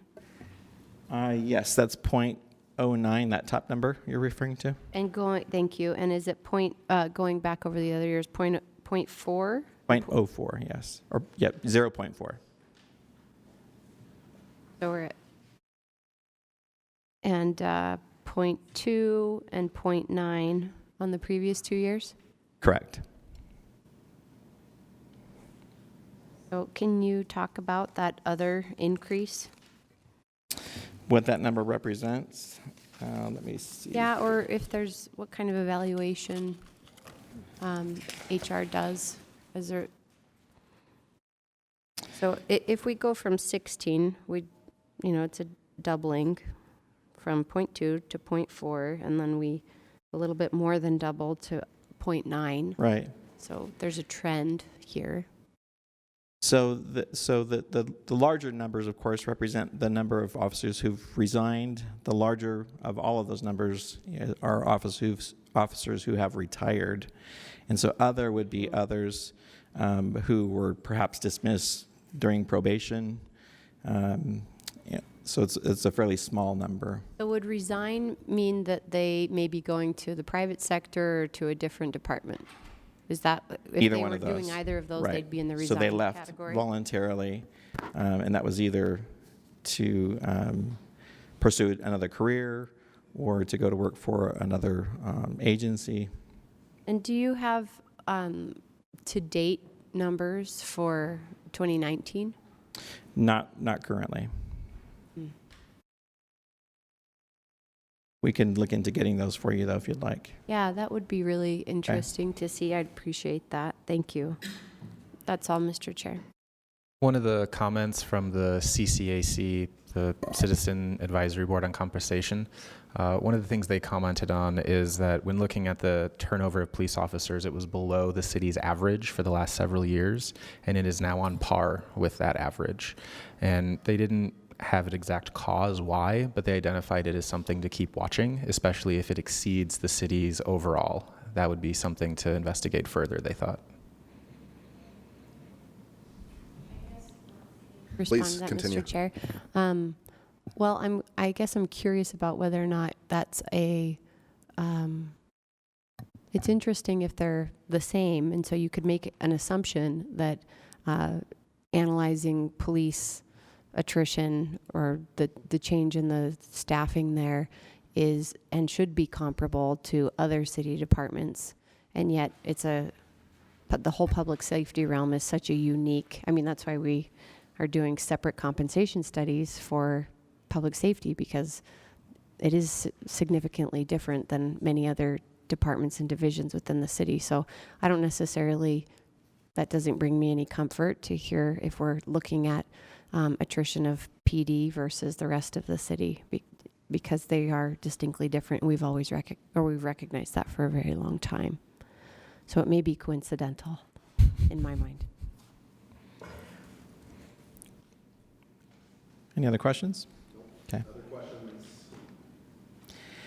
All right. Again, just to kind of highlight for you what these pay rate changes do for us, this next slide, we wanted to show if we took the Mercer data and anticipate that those other cities who we surveyed would probably also at least give a 2% increase. We adjusted those pay rates so to kind of show the before and after, what it does relative to our pay position in the national survey. The focus in that survey was to compare the topped out rate. And so based on the most recent results, we were sitting at about 2% above the national median. But now with this adjustment, we're actually now matching that at 7% above that. So moves us slightly further ahead of where the median pay rate is for other U.S. cities. If we compare our topped out rate to how it affects us in the local area market where we compete most directly, you can see the arrow there kind of shows the pay position. Again, comparing the topped out rate, we were in about the 8th position, and with this pay increase moves us up to about number 5 it is. I will note that the top 2 cities, of course, Park City is the highest of all the local police agencies. But one thing that differentiates Lehigh is that they actually do not have pay steps. So there's no guarantee that their officers are actually going to make it to that topped out rate. Was that for Park City as well? Those 2 cities don't have steps? Park City does not have steps, but what they do is they give increases based on performance. And so on average, it takes their officers about 8 years to top out, is what we are informed. And for Salt Lake City, what does it take on average to top out? Currently, it's 8, but now we've adjusted our pay structure to include a 12-year pay rate. And if we look at how we compare to the largest agencies in the local area, we are in the number 1 position. And that is comparing us against the state of Utah, the Unified Police Department, and West Valley. And that's after the budget, or after this change. So we were in the lead position relative to those 3 before, and we of course, stay in that position after. And again, that's assuming that they're going to give at least a 2% increase. All right, for fire, similar to AFSCME, as I've already indicated, they have not yet ratified the agreement. And so the budget currently includes costs to honor the merit pay increases for firefighters. But in addition, the administration has included funding for a $16,000, which allows for up to 4 candidates to receive an incentive to become trained and certified as paramedics. questions, comments about this? Councilmember Rogers. I guess mine would be an incentive. Are we only looking for 4 people, or are we looking for more? Is that an average, or is that, on the incentive base that we're looking for paramedic incentive bonus plan? I would actually turn to probably the fire administration to. My understanding, Chief, you're welcome to come up. My understanding, if I'm wrong, you correct me, or if I'm right, you can correct me. But my understanding is that 4 is it's based on an average, but that's the high that you usually get. Some years you get 1, some years you get up to 4. Is that correct? Very close, Councilmember. Yeah. 4 is, Councilmember Rogers. 4 is a sweet spot. If we have more vacancies and we allow more people than 3 or 4 go annually each calendar year, the vacancies they create cost us significant amount of overtime money. So 4 is about ideal. We could use more. We are not in crisis at this point, but we are still low on paramedics. And we believe this incentive, this $4,000, $2,000 up front, $2,000 when they complete it, might hit the nerve that we've been looking for, to incentivize it. And is their base pay going to be higher as well for getting the certification? No, they'll just receive the incentive. Just the bonus. Yeah, and then once they graduate, then their pay will increase because they'll be certified paramedics.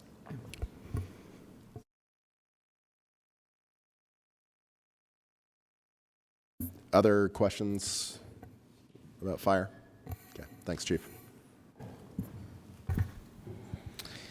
And then, so the last slide here really is just to highlight for you that future policy discussions that we anticipate having, of course, include a response to the City Council's letter to the CCAC that was dated on February 7th of 2019, and the committee is planning on gathering again to look more closely at addressing those questions that were raised by the council. Okay. And that's I what I've got for don't you. see any other questions or anything else. So thank you all for your work.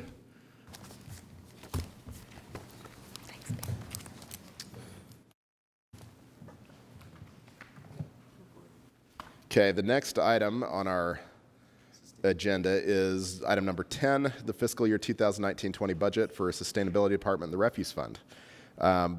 Sam Owen is going to take Ben's spot at the table. Sam will lead this discussion, then Vicki Bennett, the Sustainability Environment Director, and Debbie Lyons, Sustainability Program Director, and Lance Allen, Waste Recycling Division Director, will join us at the table.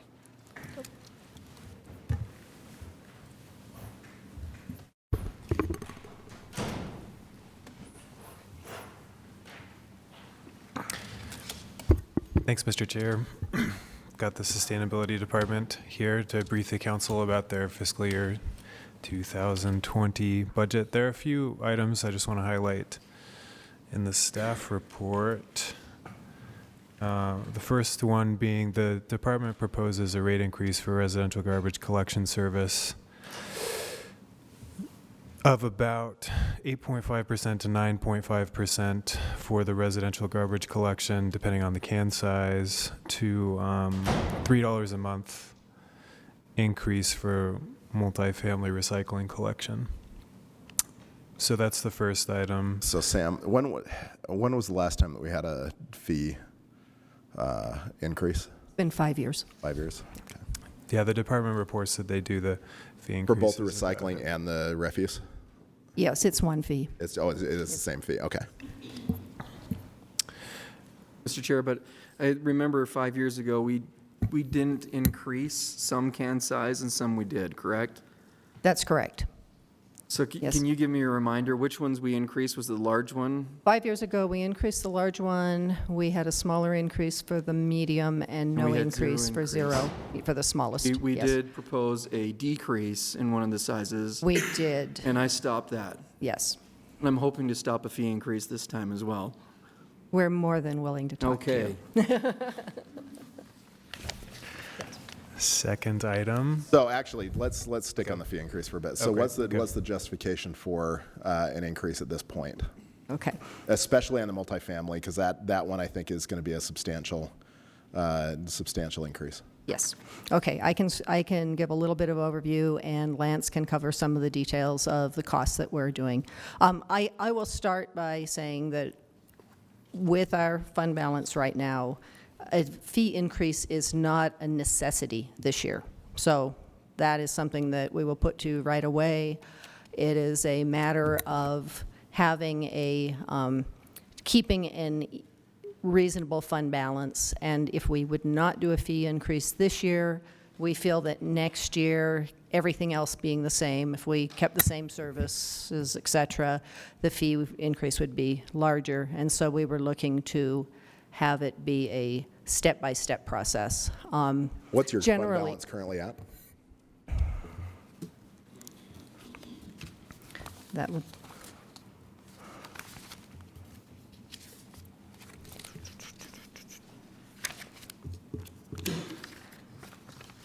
it's somewhere in my papers. Yeah.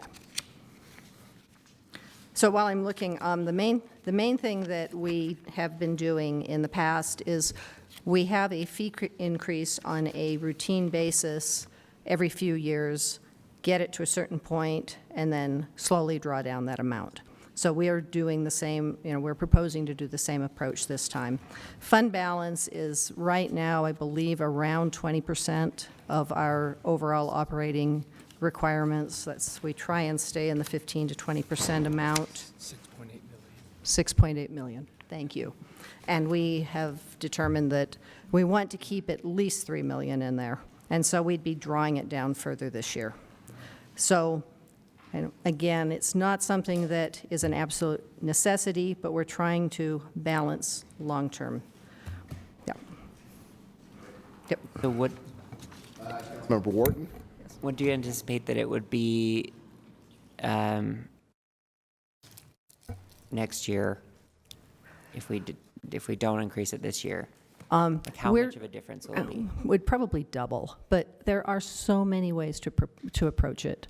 One of the things that we have looked at would be to have this, I'm just talking about the 90 gallons because that is the majority of the cans. A $2 increase this year, then we could have a couple dollars the next year, $1, ongoing. Another option we have is to increase the fees to a point where we could then look at just doing a CPI, a price index increase after that every year. And that would be something people would be used to, a little bit more routine. One of the problems we are running into is the fact that the costs are going up faster than your average consumer price index. If you want to, you had some of the data there. A lot of it's tied into the cost of the equipment, the cost of containers, and the cost of maintenance of all said items. So it's in the past when we'd buy a truck, Fleet told me that we'd plan on a 5 to 6% increase every year. Now it's closer to 10% increase. We're seeing overall, like maintenance, for an example, this year is going to increase by about 14%. We're seeing fuel prices increase.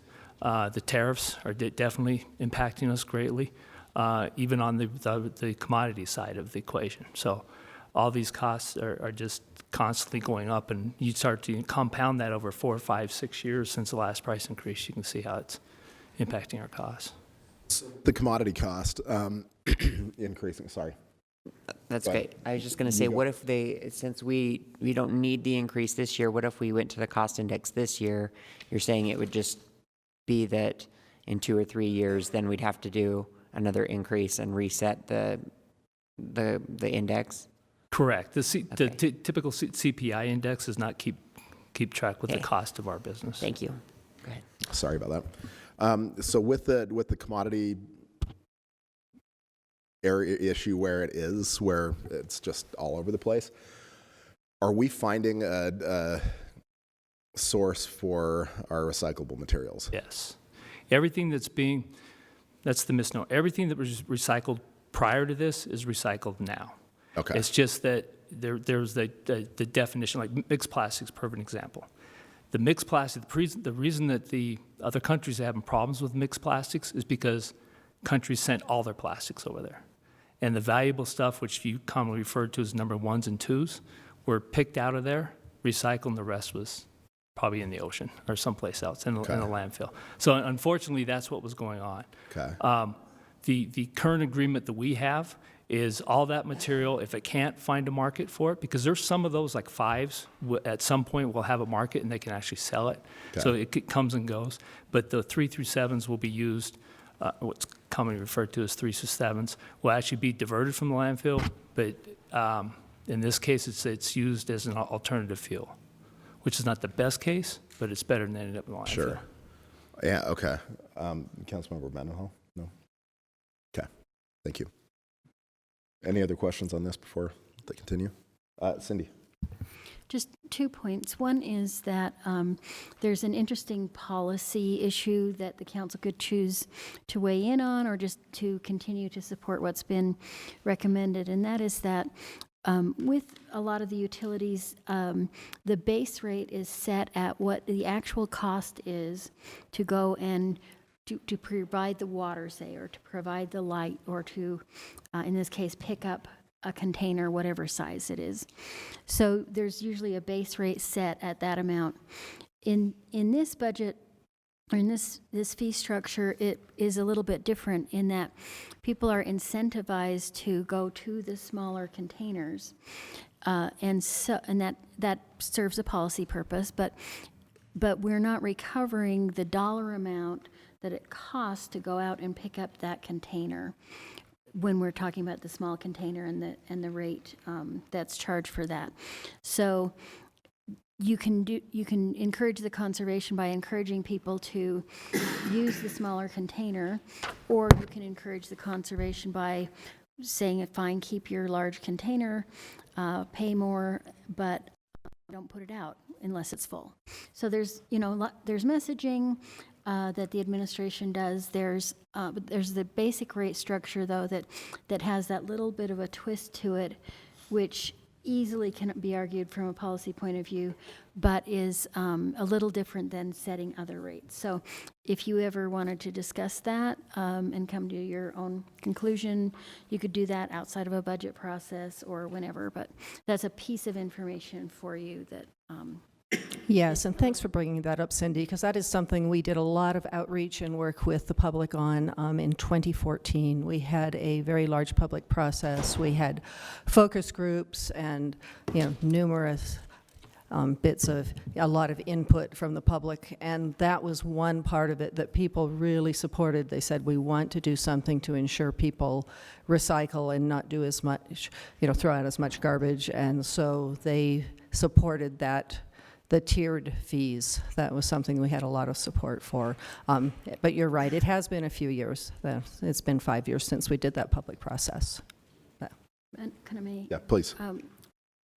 One other thing that in any rate setting process, the other thing that the council typically looks at is what are the ways in which you could reduce expenses. And so, of course, a lot of these are fixed expenses, as they were saying. There may be, the other part of this department has quite a few programs and quite a few very active, very positive things that the taxpayers in the city really support and like. But it's probably worth looking at each of those to be sure that it is something that is balanced with the rate increase. You can keep the two parts of the fund separate, or you can look at the bottom line. And I would suggest that you look at the bottom line from a policy and budget point of view, and just evaluate the programs and which ones that you think could be made more robust, which ones you think could be made smaller, or whether there are some that could be done by another department or not at all.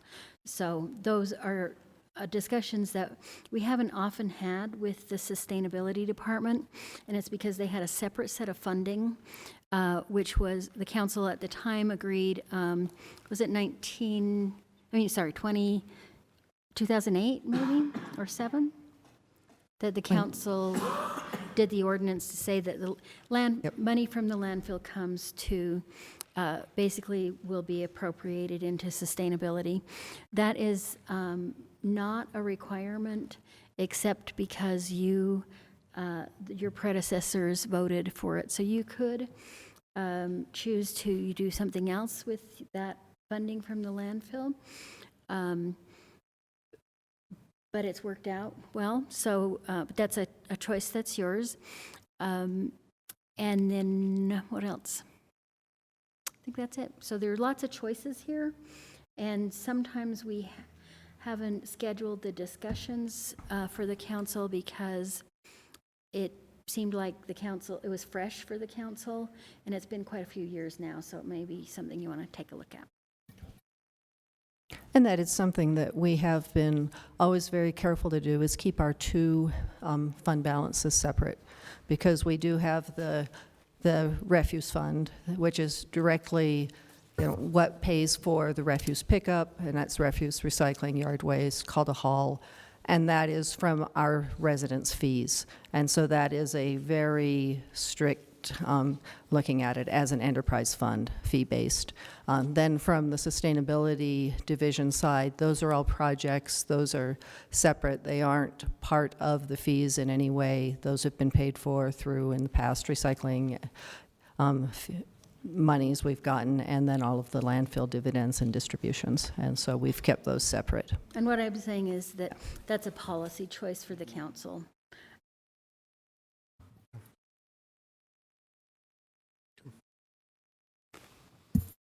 All right, was that it? Do you have other issues to, okay, so now we'll go to questions and comments for sustainability. Thank you for doing this. Would you like me to go through our projects where we are right now? Okay, thank you. Okay. So we definitely do want to thank you all for all of the work that you've done with us and everything that we've been doing to try and get you the information. I didn't know if you had anything else you wanted to cover, Sam? Thanks. Cindy actually touched on it, mostly just the remaining question of the department requesting the council appropriate additional revenues from the landfill to the cash balance for the Environment and Energy Division. And those are just kind of three pieces of money. One is a $1.2 million disbursement that came in from a closure account at the landfill that the division is a partner in operating. So that $1.2 million remains unappropriated. An additional piece came in from the annual dividend that's paid to the city as a result of operating the landfill in partnership with the county, and that amount is $178,666. And then there is also the question of appropriating $570,394 in funds that were budgeted for past projects but weren't expended on those past projects and are now being requested to drop to that environment and energy cash balance, with the idea that the division might continue to operate through even fiscal year 2021 if all of those appropriations were made to the Environment and Energy Division. It's the understanding we have from the department. Yeah, and we'll have to sit down with you, because we were looking at the $570,000, and that should have dropped to cash balance last year. So we think that's done. We believe that already did, but the council might appropriate it along with the other funds for another purpose, or might leave it in the Environment and Energy cash balance. Again, just in accordance with the direction they want to see from the division. Great. So. And we're not trying to startle Vicki or to ever imply that you aren't fans of sustainability and environmental programs. It's just that because the division had been funded in a different way, or now department, we wanted to try to bring those same policy decisions that you make throughout the city and all city departments to bring that decision-making process to this department so that you are weighing the fee issues and you're weighing the possibility that at some point there won't be adequate funds, possibly, for them to function with just the landfill dollar amounts. Is that? It depends on what time. I mean, timing-wise, we don't know when that would be. It could be as early as 1 year from now, or hopefully longer? Well, looking at ongoing expenses and how we have used the amount of projects that we generally support, if all of that funding would go to the E&E balance, we feel that we could make it through fiscal year 2021. It's still, for us, we've been so lucky as a city for 11, 12 years to have been able to fund our department without using any direct taxpayer money. And we should still get some dividends from the landfill. But they're starting to push back. The county is saying that the automatic dividend structure is such that it's making the landfill less competitive. And I sit on the landfill board, and I have to agree with them. That is a case. So there's a policy decision there that we, and I say this is a big we, it's all of us, are going to have to work on, because that would change interlocal agreements, that would change how we get our, because we're half owners of that landfill, and we have to ensure that we are getting value as being half owners. So we have that's one moving part. And so we may change how we get dividends, and we might get just as much, which would be part of our budget and would cover part of our costs. But since we don't have recycling money anymore, we would have, and we haven't had a large infusion like, way back when we had our $7 million, which was such a wonderful amount to work off of for 10 years, we are going to have to look at a long-term funding stream. I've been talking to finance, I've been talking to the attorneys. We have gotten a lot of opinions, and at this point, their opinion is that it really, our functions fall best in as a general fund function. We are for the benefit of all residents. We have been looking at, could we do a fee of some sort? Could we create something like that? And, the people who know a lot more about that than I do said wouldn't work. Legislatively, there's legislation that says that couldn't happen. So most likely, that's how we feel, is it would be a general fund issue at that point. But like we say, we'd like to postpone that 2 years, which would give us a lot of time to really dig into this and make sure we're doing the right thing. And Councilmember Mendenhall. Thanks, Mr. Chair. I wanted to, what Vicki was saying reminded me that last year when I was chair, I had a chance to meet with Chair of County Council at the time, Amy Winder Newton, about this 50-50 landfill situation and the evolution of private landfills opening up and changing the competitiveness of our landfill. And that is a bigger conversation that at the time that I had the conversation with the county, as I recall, it kind of, the ball landed in the county's court to come back with some information. Mm-hmm. And I don't know if we've received that since, but that might be an interesting follow-up conversation for our council to have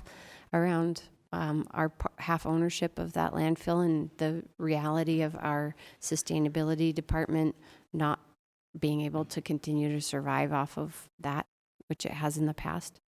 And then the other thing I wanted to say is, Sam, I know that there's some good attachments in here, and if you can help orient us as we have the I don't know where we're at in the conversation right now, but it would be helpful to be able to use these tables that you have on many pages. So feel free to jump in and shout out a So page before you do that, on the general fund versus enterprise fund kind of issue, one of the concerns that I've had in the past with the golf enterprise fund is that we're seeing more and more general fund subsidization of that fund. Yet historically, the reason that we had the enterprise fund was golf was making a lot of money and didn't like the fact that it was being shared with the general fund, and so they worked to have it set aside into a separate thing. One of the concerns here is that sustainability is in a somewhat similar position, because you were operating off of a lot of money from different sources that was not coming from the general fund. As soon as those issues get difficult, then the conversation changes back to, well, maybe we ought to look at a general fund subsidy. That's part of the concern that I have with enterprise funds at all. Everyone likes enterprise funds if they're benefiting from it. As soon as it gets a little bit difficult, instead of going through and figuring out how to change practice or whatever else, the easy thing is, well, let's just look at the general fund because we are a citywide service, we're a citywide issue. Well, you've always been a citywide issue. Your issues have always had citywide focus, and so the only thing really now that is different is the fact that the other revenue sources that y'all were looking at have dried up. But the danger with going to the enterprise, I'll just tell you right now, the danger with going to the general fund is at that point you compete with everybody. And the minute you start competing with everybody, all of these other, sacred lamb, programs that have been out there automatically are looked at differently. It has nothing to do with, with us and whether we believe in sustainability or environmentalism or whatever else. I mean, all of us do. But if we're having to make choices about, okay, what are the core functions? I mean, your core functions are good because they are core municipal functions. So I think, on a lot of stuff, waste recovery, waste removal, you'll be okay. It's with the other stuff that you like and want to do that I think are going to be tough. So, I mean, my recommendation would always be is if you're operating off of in an enterprise fund, do your best to figure it out, because once you go to the general fund, everything changes. Everything's on the table. Stuff that never would have been on the table is now going to be on the table just because the process is so uber competitive. So that's my only warning. Mr. Chair. Councilmember Valdemoros. I have a few comments on that. Yeah, of course they do have this municipal function that you were saying, but it's not just the refuse pickup and sustainability. Like, their vision is to support the vision of a thriving city of opportunity for everyone, and also establish a path towards greater resilience and vitality for all aspects of our community. And I feel like in the last 10 years or however long they've existed, they've done way beyond than just the refuse and the recycling. And I think just a few examples with the food access programs, or with improving energy efficiencies in the West Side, or creating jobs, not a couple of jobs or businesses, more than 40, 50 businesses that I know of.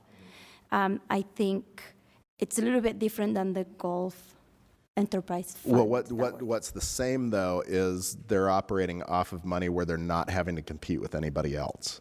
And what I'm saying is, the minute it goes into, it's one thing if we look at these different programs, especially the entrepreneurship, programs and the food sustainability programs and things like that are not the typical refuse type programs. It's easy to support those when there's a revenue source that's separate. If you're having to start pulling from public safety, or you're having to pull from park maintenance, or you're having to pull from something else to fund these things, all of a sudden those programs look a lot different. Doesn't mean that they're not valuable. It doesn't mean that they're not good. It just means that things change. You have to start, picking between, you need to pick one out of 5 really good options. That's all I'm cautioning them. I'm not saying that, they should just, what I'm saying is try to do your best to figure out within the funding system that you have, because the minute it goes to the general fund, there's, all bets are off. All the stuff that has been protected in the past, all these cool programs that Anna was talking about, which are great programs, they're real programs. But if we have to start competing with everything else, then you're just like every other department, and you're going to have to figure that out. I think that's one of the things that has the potential of being extremely frustrating later on. I'm not talking at all about the validity or the goodness of these programs. It just means that if you go to the general fund, we already have a general fund that is so overstretched, and we can't currently operate, and take care of all of the things that we need to take care of. Every year, through this budget process, we have to sit and figure out, what gets funded, what doesn't get funded. There are winners and losers. That's our job. We have to pick the winners and losers, and it sucks. You've been very fortunate because you've never had to pick winners and losers because you've had your money. And I'm just saying, do whatever you can to preserve that money because, and that outside authority, because I don't want to be in a position, I don't think any of us want to be in a position where we have to, look through and say, yeah, that's a really good program, but sorry, there's no money. That was all I was saying. I just have just a few more comments. The things like I feel like when you say things like that, you're almost making us make a choice between public safety or reducing pollution or slowing climate And that's exactly change. the decision that we have to make every single day that we are here when we operate out of general fund subsidy. When we're using general fund money, we have to make those decisions. And you can look at all the decisions that we've made, but a lot of the core municipal services have been underfunded for years because we're funding a lot of other programs out of general services or out of the general fund. So that's what I'm saying. We have to pick and choose. And unfortunately for us, that is our job. We do have to pick and say, okay, what this is doing. What I'm trying to do is say, try to fix it without going to the general fund because you are in a much better position than any other department right now, except for airports, where you have these other revenue sources. You're able to provide these citywide benefits, but if it's part of the general fund, every other department has great and good ideas too. We all want to save the world, we do. But the reality is we only have as much money as we have. That's all I'm saying. But as far as we have to make a decision on, picking and choosing here or there, that is what this process is, and it's the most unpleasant thing about it. Councilmember Wharton. Can I ask a question that's not about the fund? Okay. What about, how many years how much space is left in the landfill? It's estimated that, by 2100 it might fill. Sorry, by when? 2100. Oh, okay. Many, many years. Okay. Yes, the thing that we think would be most likely to happen with the landfill is that at some point they're going to have to not open new cells because they tend to start a cell in a big area that they start filling. And then when it gets near to fill, they start another one, and there's enough space for ongoing cells out there. Our guess is what will be most likely to happen is it will end up closing just because there's so much development pressure around it that they just decide it's not worth trying to keep it open. But at this point, a lot of it due to recycling, a lot of it due to just management. It's got a long lifespan. And does that anticipate like other, I don't know how you would calculate this, but like other innovation on recycling advancements in No. recycling technology? No, the actual closure estimates are based on some, very specific analytics that's done. It's regulated by the state. So for example, if there's any major change, then we have to, the landfill has to go to the state and get them to reevaluate the closure because there's a fund that has to be kept, which is called the post-closure fund. Mm-hmm. And that is what the landfill has to keep and always have enough money in case tomorrow it decides to close down. It has enough funding to be able to do that. Enough funding to be able to close. And then they have to monitor it for 30 years or so afterwards to make Right. sure there's no pollution and have the funds that if there is some kind of migration offsite that they can control it. So. Okay. And then I have a question about measuring the success of call to haul. So it says, the answer that we got back is that there were 6,387 refuse pickups and 1,458 recycling pickups. And then it's unknown how many were served under the previous program, but it says, however, there were 18,965 piles collected. I don't understand that sentence. So a pile could be a garden hose out in front of a house, or it could be the size of a house out in front of a house. Right. So that's where they counted. If they saw an individual pile It may be an item or it may be a larger pile. They counted it as and it may not be associated with an address. It could be a cul-de-sac. It could be an empty field. I mean, because illegal dumping would fall into those numbers as well. So of the call to haul of the 18,000 pickups, call to haul is only responsible for 7,000 of the So pickups? the 18,000 was under the old program. Sorry. Oh, okay. Yeah. That's kind of what I was trying to figure out. Okay, so how then, that seems like a big difference that we have roughly 8,000 under call to haul, but previously we had 18,000, well, closer to 19,000. Which I think a better way to measure the success is to look at the total tons. Okay. You look at the total tons that was collected by the various programs, you can see that they're, I didn't bring my glasses. So it's about 4,724 tons with two months left in the full cycle. Under Sorry, are you looking at page 5? And I'm looking at my notes. Sorry, the tonnage chart is page 11 of the staff report. Thanks. Yep. And that the tonnage, the tonnage chart you're seeing on page 11 is a little bit. So the total recycled tons in there is citywide programs. It's not just the call to haul program. So it's whatever. The greenways could be what parks diverted. It could be whatever came through the neighborhood cleanup program. So it's a citywide number. So could it also be that people... And it's a budget number versus an actual. Okay. So could it also be that instead of calling call to haul, people just take their garbage and dump it somewhere in the city and leave it there to be picked up by somebody else? No. I think if you look at the tonnage numbers, the actual year-to-date tonnage numbers, I think you'll see that it's very close to what the old program was, the total tons. We're just picking up at addresses versus then overall wherever they may be across the city. So I think you had, under the old program, you're more likely to have people doing that, but not so much people in the city, but people outside the city that were adding to those piles. Okay. And then I have a quick question about special event fees. Can I ask? A call to haul question? Yeah. Okay, Mr. Chair. How do we get a sense of the households that are served with call to haul versus neighborhood cleanup?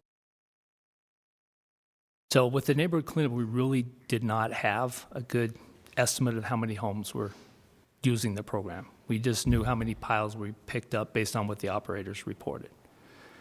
With the neighborhood cleanup program, the new program, the call to haul program, they actually call in and reserve request a pickup. And that's why it says it's there. So they could call and request just a trash pickup, they could call and request just a recycle pickup, or they could call and request both at the same time. I guess I know you just explained it, Councilmember Wharton, but I'm not really following. And I'm on page 11, so maybe if you can walk me through it there. How we're seeing that if we're going to compare tons to tons of call to haul versus neighborhood cleanup. So are you looking at the diverted tons section? Tell me where to look. I'm on page 11 of the staff report. There's two tables there. There's the total tonnage received, and then Right below, you go down below that, there's the diverted tons, about halfway down that one? Yep. Okay. So those numbers are what was collected from every department in the city. So this does not just, when you see down here, like the recycling all types, is not just and it's not just the call to haul program. It includes our curbside recycling program. It includes whatever was picked up by our in front of a dumpster that had cardboard in it. So it's not a separate metric. So are you saying, though, that in this diverted tons category, the neighborhood cleanup line for the fiscal year 18-19 budget is actually call to haul? It's not neighborhood cleanup anymore. And you're saying that we had 1,000 tons budgeted. Wait, Vicky's saying no, but you're saying yes. It's budget. It's budget, not The actual. problem is this table really doesn't reflect reality. This is data from the landfill that is all of our city. If we bring it in and say, this is the classification, this is it. It doesn't truly split it up between neighborhood cleanup, call to haul, whereas what Lance tracks separately, very carefully, is tonnage from call to call. But where's that in my packet? It's not. Why? Why do I have a chart that isn't The only would be reflecting the reality? response to the question. Yeah. Yeah, we provided it Yeah, in it some of our I responses. think it was in the initial Actually- staff report. We'll have to go back and check that. I think that what we were trying to get at is if you picked up 18,000 piles, it's possible that those were per household. No. No. There's obviously some, a large portion of them were per household. There's another portion of them that were illegal dumping. Okay. And of those piles in front of a household, it could be a garden hose.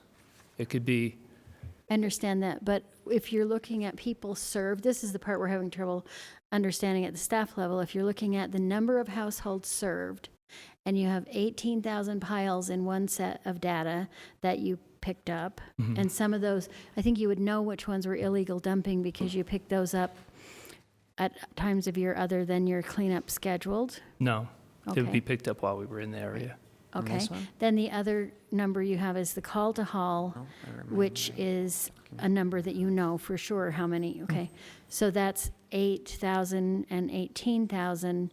And do you think that there's 10,000 illegal piles? No. Okay. There could be 8,000 garden hoses. If you look at the total tons, and that's probably my fault because that's the way I look at things. I look at things as times and tons. So if you look at the total tons you're collected, you're assuming that you're still picking up as much or close to as much the same material. So you would assume that either the same people are using it or they're using an alternative, like putting green waste into the green waste container, putting the garden hose into the trash container. Does that make sense? I think it would make sense for me if the ability to get rid of the waste was the same between, just the difference is it's instead of receiving a date for my neighborhood cleanup, it's that I call and schedule the cleanup. Otherwise, it's the same, but it's not. And so what I've heard from District 5 constituents is that while they used to be able to get rid of that tree that died in the backyard in an easier manner, with neighborhood cleanup where it didn't have to be cut into very small segments where they would have to hire someone if they didn't have the ability to do that, et cetera, that they're just leaving those things now. They're just in the backyard or they're in the front yard or it's the mattress that's in the basement now because they don't have an easy way to get rid of it. And I think that it's not apples to apples for us to compare the two programs because getting rid of stuff is harder with the call to haul. It's harder. There's more restrictions. And that was part of what we needed to solve was the toxics part of it. But there's a lot of other restrictions that don't have to do with the toxics that are just making it harder. So fewer people, I think, are accessing it. It's not, I think the garden hose, but I'll tell you the piles are smaller. My aunt told me that. That's why she lives in your district, and she made that comment. That she put her garden hose out? Yeah, she goes, I go, just throw it in your trash. She goes, I don't want to. And then you're right, she started putting stuff in her backyard until she got enough that she felt she could put it out rather than just throwing it away. But yeah, there is Councilmember Rogers and then Councilmember Wharton. Yeah, to Cindy's point, for me, this has been a really, I don't want to call it a learning curve because I wasn't excited about it from the beginning because I see the service level that we provided and it's now lower. Because you have somebody like my neighbor who's RL Black who was going to figure out, you know what? Oh, a cleanup is this week. Let me go throw some stuff out there. Otherwise, he would never do it. So for my neighbors and the residents I hear, the complaints that are coming back, it's just too big of a hassle. I don't want to have to worry about it. Whereas when we had something convenient, oh, you know what? The cleanup is tomorrow. Let me go throw it out there. Our service level has gone down. I understand why that you were looking at that, but for me, it's not the same service level that we were at. It's not. And I understand you're trying to compare the two with the tonnage, but it's not the same. You know, I can't go out there, at the last minute and throw some stuff out there. I have to call, I have to plan, I have to strategize that way. And I know it's a learning curve, but our service level has dropped. It's not the same. Now, I know that there are things that we have been able to increase the service on. For example, electronic waste, refrigerators, tires. We're picking up things like that that we've had a lot of demand for. Like the large tree, that's something we never took, and we couldn't. We didn't have the ability to do that.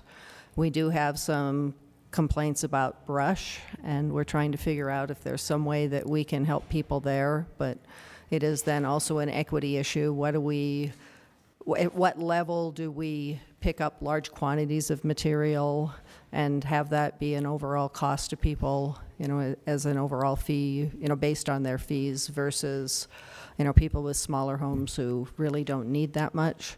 So, we definitely are But looking. Vicki, it goes back to the fee increase too. Who are the people that are using the larger cans? It's families. It's with people that have more than 3 or 4 people. So, I mean, you're looking at a 30% increase on the 90-gallon can? So if you're looking at that, to me, that's not going to hold any water with me, because you're saying that you're doing more service for one, but you're charging people more for another. To me, it's just, it's not what it was. So, and you can sit here and debate with me, but it's not. Service level is down.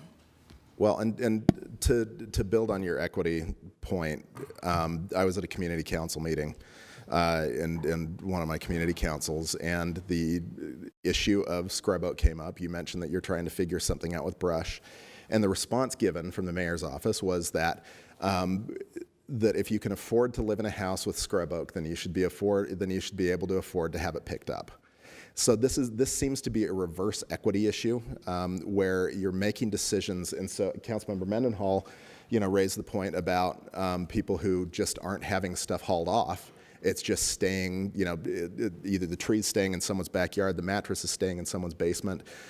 They're not able to have it hauled away unless you have means. So what you're doing is you argue about equity. You're actually creating a system that is even more unequitable than you were talking about before, because now it's become so complicated and so much of a hassle, or the perception of a hassle doesn't matter. If people are going to look and say, you know what, it's not worth it. We're just going to store the tree in our yard, or the branches in our yard, or we're not going to do our yard work, or we're not going to clean our garage, or we're going to hold on to the mattress in our basement instead of having it fixed. That's the problem. It's those people who deserve to have this as much. So when you say that you're making choices because of equity, and a smaller house is different than a big house, there's also the issue of equity in terms of price, in terms of what someone can afford. And if the intent is to force people to use an outside service contractor, then mission accomplished if you can afford to do it. If you can't afford to do it, you're out of luck. And so I agree with Councilmember Rogers in that this is a service reduction. It's a different way of handling things. That's fine. And I've been told from people, oh, you need to give it time. You need to, let things get figured out. I'm letting it get figured out. But I'm still not hearing, and my constituents are still not hearing that that this is a positive change. And when they go to a community council and are told by a representative of the mayor's office that, if you can afford to do this, or if you can afford to have scrub oak, then you should clean it up yourself. That's horse crap. Seriously, we shouldn't be doing that. And this, we're trying, especially if the argument is equity. And so that's where you lost me a little bit, because when, what this program is doing is making it very, very difficult. If you don't have the resources to have something picked up, it just doesn't get picked up. So, well, obviously we're. Sorry, go ahead. Well, I was just going to say we're more than happy to always, as always, work with you to make improvements. As long as we can make sure that we are still doing it, any program we provide in an environmentally sound manner. We've worked closely with public utilities on this. We have severe, the old program had severe stormwater potential of issues there. I know we've checked with them again. They still agree that this is very important. We saw that when we had that late snowstorm and everything went into the streets and the gutters, they helped us get it all cleaned up because we wanted to keep stuff out of the stormwater. That's a big part of it. And, plus we have an actual ordinance saying we can't put stuff in the street. So we want to make sure that whatever we do meets our environmental values. But within that parameter, we're really happy to work and come up with more ideas and But- take your input. And this one, and this one's more continue for this. public utilities, I guess, than you. But when we start talking about stormwater protection and stormwater safety, I would really like to see why 16 tons of salt that go into our waterways every year when we put salt, 16,000 tons of salt every season gets washed directly into our water system. How that is somehow dangerous than water running through someone's grass clippings. I would like to hear that. And I know that's not you. But again, when we're talking about environmental issues, there are a lot of other, we can't just start picking and choosing on stuff. We can't just say, use buzzwords because it makes us feel good. There is a serious trade-off. 16,000 tons of salt versus, whatever we're trying to accomplish here. I mean, I think that there are ways to do what you're doing. But we need to be more careful about the arguments that we're using because they don't wash, in my opinion. Councilmember Wharton, then Councilmember Fowler. Okay, my next Councilmember Johnston. next question was about the special event fees.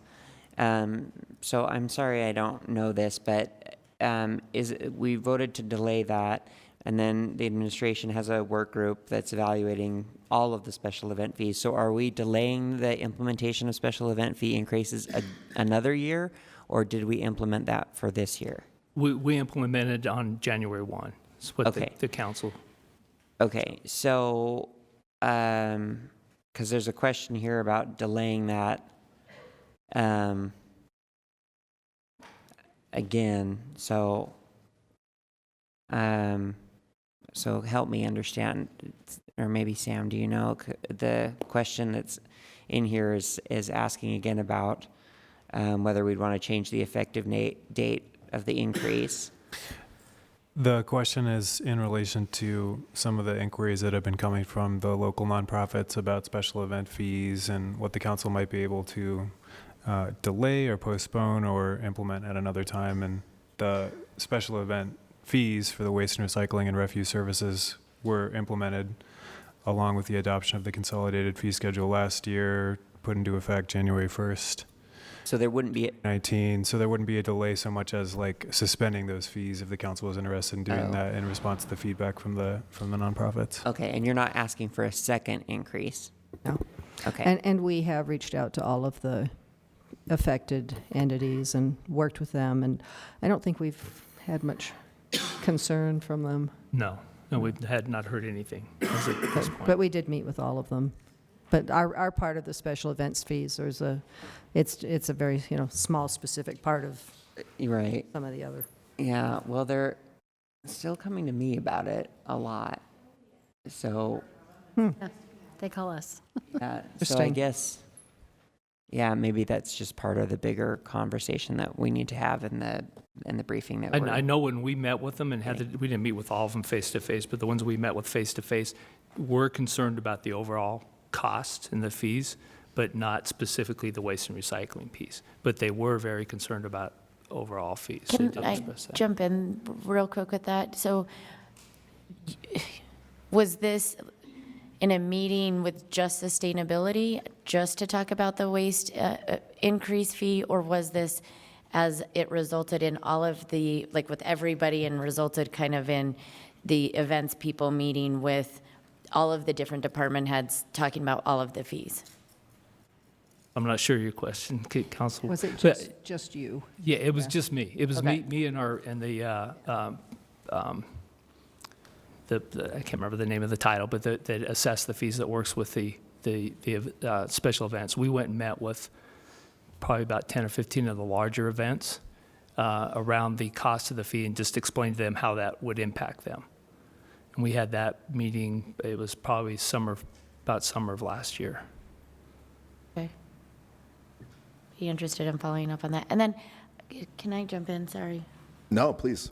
I wasn't going to ask a event fee question, but now I have to, and then I'm going to go back to my original question. I remember, and we have in our staff report, about us sort of like waiting. We had the January 1 deadline, but also sort of saying we wanted a report back and kind of see where everybody was and how it was actually going to affect before that even went into place. I don't remember getting that update on the costs that people were going to be seeing, the increased costs. And I may be wrong, maybe this is more looking towards our staff of if we got that update, or I just remember us kind of really being concerned about actually implementing this fee. You're correct in not, you don't remember it because it didn't happen. So what the council did is they delayed the effective date to January with the request that the administration come to them with a comprehensive report on the fees, an evaluation of all of the fees. So that just timing-wise did not happen. The administration is just now starting to look at that fee issue. And so early, before the event season started, we asked you, since your intent was originally that you got that report before the fee was implemented, did you want to go back and try to address that somehow, or what did you want to do? But, you know, there's been a lot of water under the bridge since then, but the administration has agreed. It's going to take them, I think, several months, but they have agreed to come to you soon to tell you what they're working on so that you can ask them if you have some additional ideas of things you'd like looked at. Thank you. And then, so off of thank you for that information, by the way. The event fees, I want to go back quickly to Calder Hall. I agree with a lot of the things that were said. I'm more interested, and I think it somewhat relates back to Aaron's original point of how are we managing the success of this, how are measuring the success? And I still feel unclear that we did measure it or that it was successful. And that's just maybe a follow-up I can have offline, and that's fine. But so that's one of my concerns with it, is that my feedback from, as with probably the majority of our council members, is that my constituents hate it, right?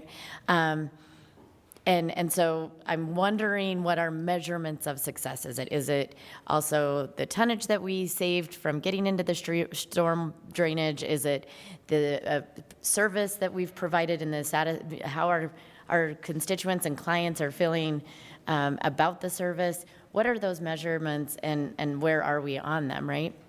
But then more than that, I think that's something we still have to look at, and I want to push for that. But more than that, I am very, very concerned about this rate increase. I think that James is spot on in talking about the fact that affecting large families is going to disproportionately affect people of lower socioeconomic income. And in turn, that will disproportionately, as studies would show, most likely disproportionately affect people and communities of color and more disenfranchised communities. And I have some concerns about doing that. Not some, I have a lot of concerns about doing that. And I appreciate the policy sort of discussion that Cindy was prompting, and I think it needs to happen. Do we incentivize conservation by punishing people, right? Because it's somewhat what it seems like if we're going to punish large families.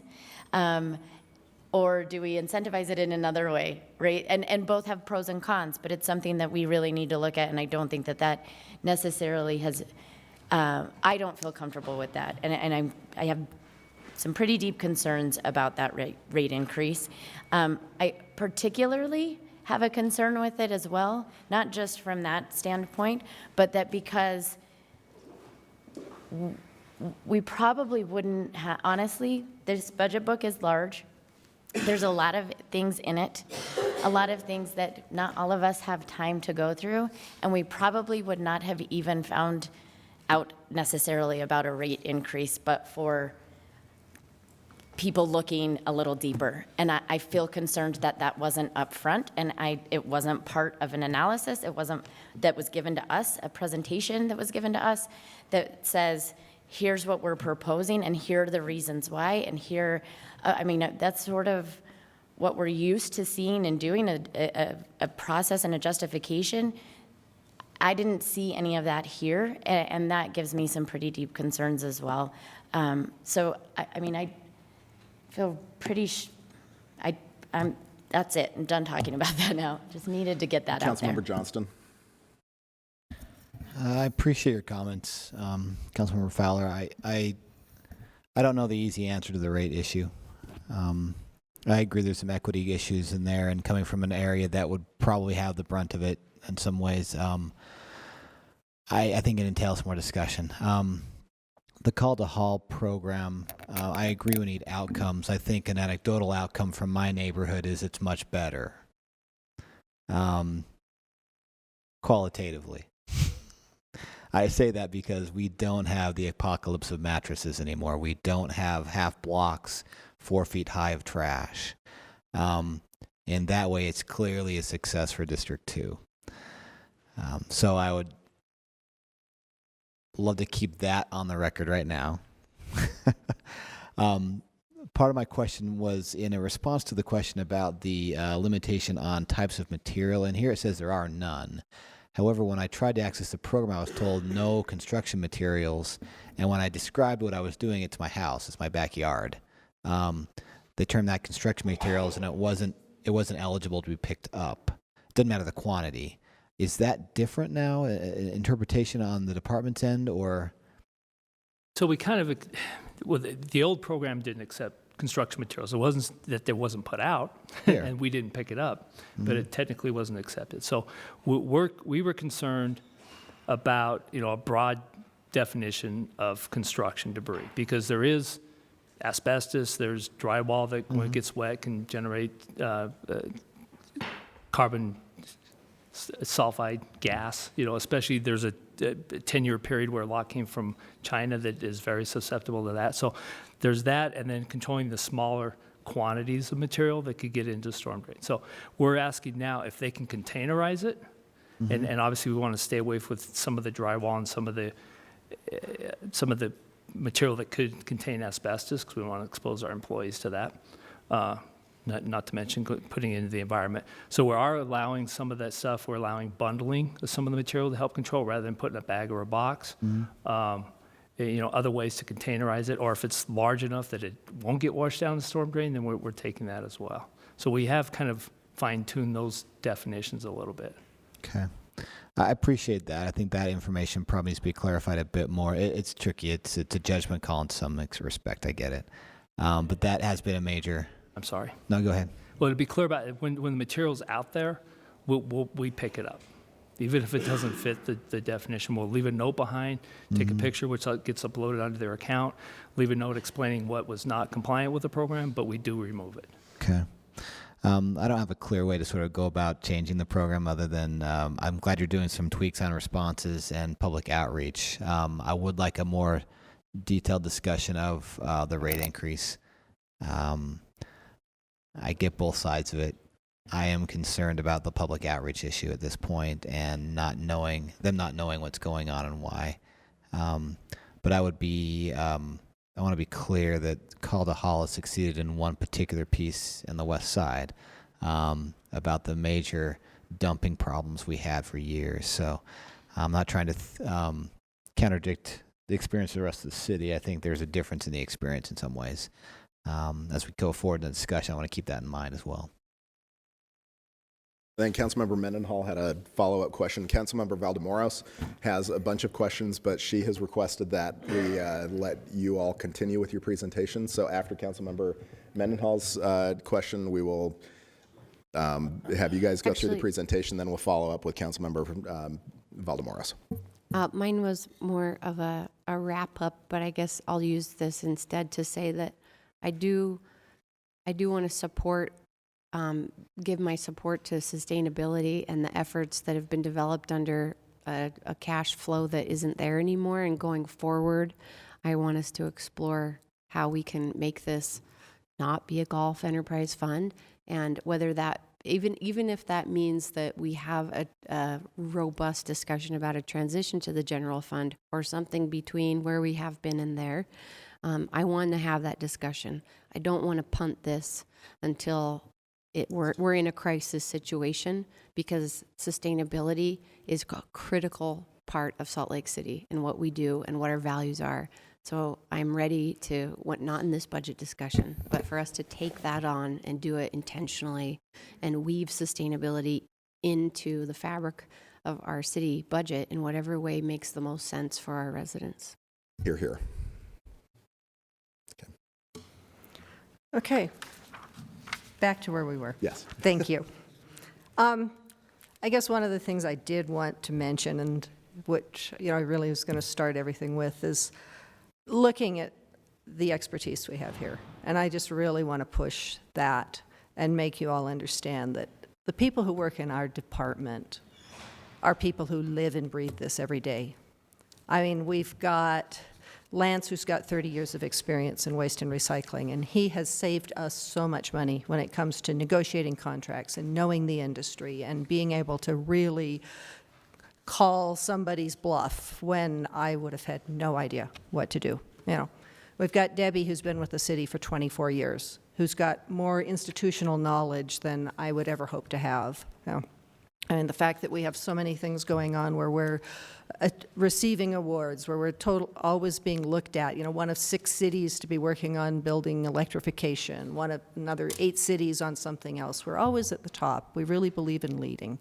And I really, I do want to put that in front of everybody. Our staff all bike, walk, take transit, electric vehicles. Tyler's got every carbon emission he's ever created personally listed, and he knows how he's going to reduce it. Bridget's going to make sure we all have a good low-carbon vegan diet. We live it as much as we can. And I really like to always remind everyone of the amount of the fact that, the people who work in this department really get joy out of the work they're doing and really believe in what they're doing. So that's just one part. I think we've pretty much taken care of everything on the waste and recycling side. And so what I'd like to do, I think just for time, is to skip straight to the sustainability projects that we're working on. And these are the projects that, as the sustainability division that Debbie leads, are things that we've got a few of them are ongoing. Some of them are new, and I'd really like Debbie to have a few minutes to talk to you about some of the equity issues that we are working on and proposing. So first of all, we've got 2 projects that are ongoing. One of them's, and so they were approved by council last year, Sustainable Infrastructure Code Review, and that's a 2-year project where we're working with a consultant to evaluate sustainable infrastructure best practices. And we have a steering committee working on that with a consultant, and the steering committees from across the city. And so that's ongoing. Community Energy Initiatives is a 2-year effort to increase awareness and adoption of high-impact energy efficiency measures, and we're really working specifically on in the lower income areas of the city. We're still working on the municipal rooftop solar project for the Sorensen Center. That was budgeted last year. We just have rebudgeted for it this year because we did not get that done because it became part of a larger project with the Sorensen Center, some of the work on their roof. So we're requesting funding to be able to do that, and that would complement a significant grant award from Rocky Mountain Power.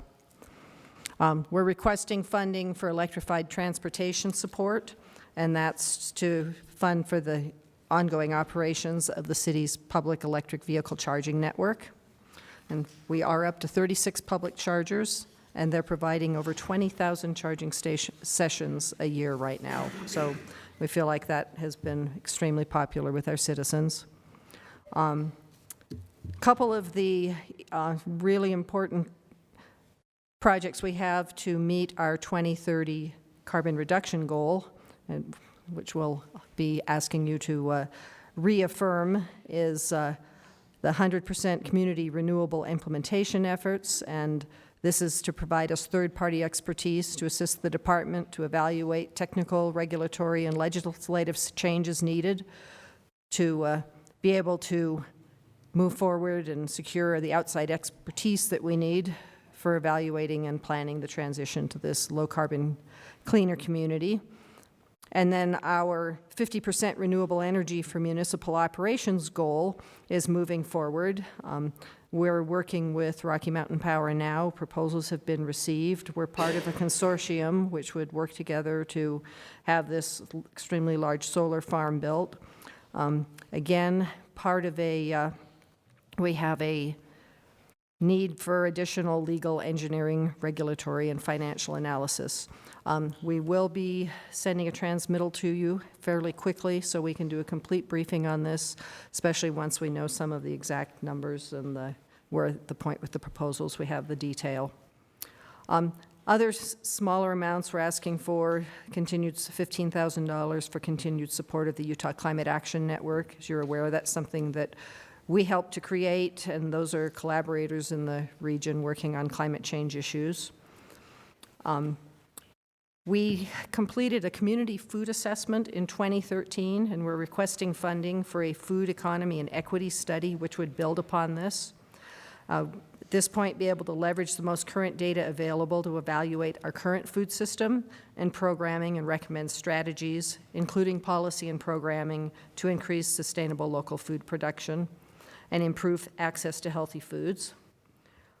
And then one more thing we have found is there's the SNAP program, which is the Federal Nutrition Assistance Program that helps low-income individuals and families purchase food. And in an effort to increase access to healthy food, what's happened in the past is they've been able to use their funding at farmers markets, and there's a new system that they need to purchase. So we're asking for funding to help them in the local farmers markets to pay for that. So we really do feel like, equity is something that's built into all of our work. We're collaborating with other cities nationally to create a framework where equity is the first consideration as we're creating our carbon reduction programs and climate resilience plans. So it really comes down to that, the adage of people, planet, profit. And I'm going to let Debbie talk about 3 projects that we have proposed as she's leading the equity work in our department. Sure. Been kind of quiet so far. As Vicki mentioned, there are 3 pillars of sustainability. It's, the environment, which we often think about when we talk about sustainability, but we also have social and economic parts of sustainability that we think about as well. So it's the people, planet, profit. Over the past several years, equity has become a central and overarching theme in our sustainability work, and grant funding related to climate and energy almost always has expectations that we address social justice and equity. We're very involved with a group, Vicki might have mentioned it in previous meetings, called the Urban Sustainability Directors Network. And this is a network of sustainability offices and directors across the nation from cities. And we share information through this network and learn from each other. Through the network, I was able to receive some extensive training for the Center for Social Inclusion and GARE, which is the Government Alliance on Race and Equity, on our role as government policymakers in addressing equity. And through the network, we've been able to learn and see the equity work that other cities have been, other sustainability offices and cities have been leading, from Seattle to Minneapolis to Baltimore. There's a number of cities who have this at their core of their sustainability mission. Within our own work in the E&E division, as Vicki mentioned, we've focused on food access and equity within our community. And we also launched a pilot program this year that Vicki referred to targeting low-income households and working on energy efficiency. So a couple of more proposed projects that we have related to equity.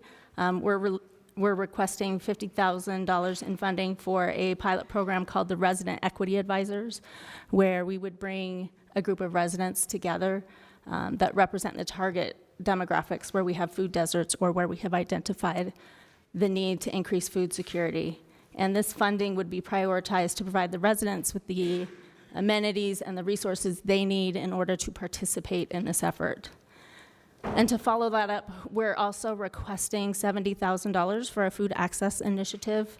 The ideas and the recommendations for the initiative will ultimately be informed by the food study that Vicki mentioned and the resident equity advisory group.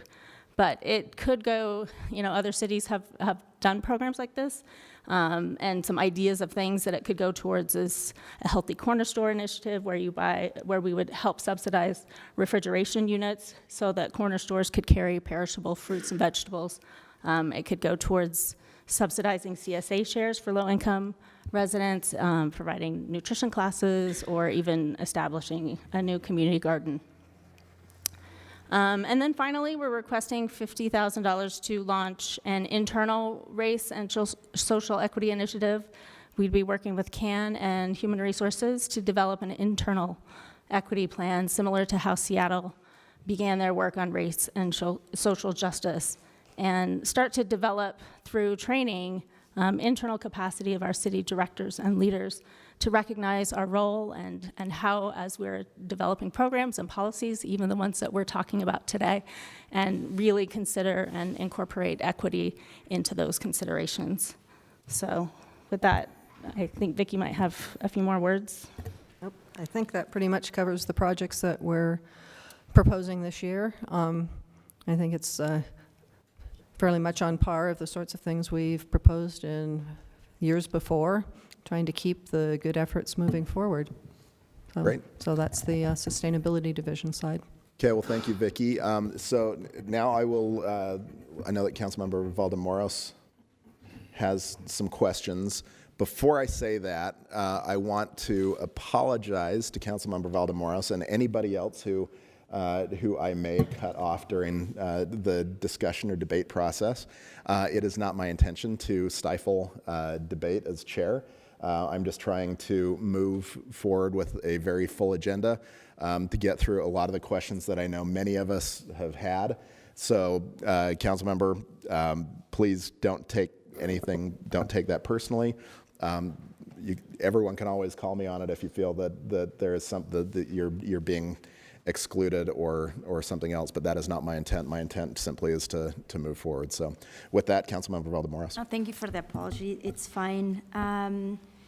I really don't have that many questions, just more like a comment, like Councilmember Aaron said about wrapping up this idea and the importance of this department and the importance of sustainability in our city. It's a program that it's been with us for many years and have done a lot of good things that are really important to a lot of my constituents, at least in District 4, that are really interested in sustainable practices for a lot of the city's departments. But this group has done a lot of good work, and I'm in support of them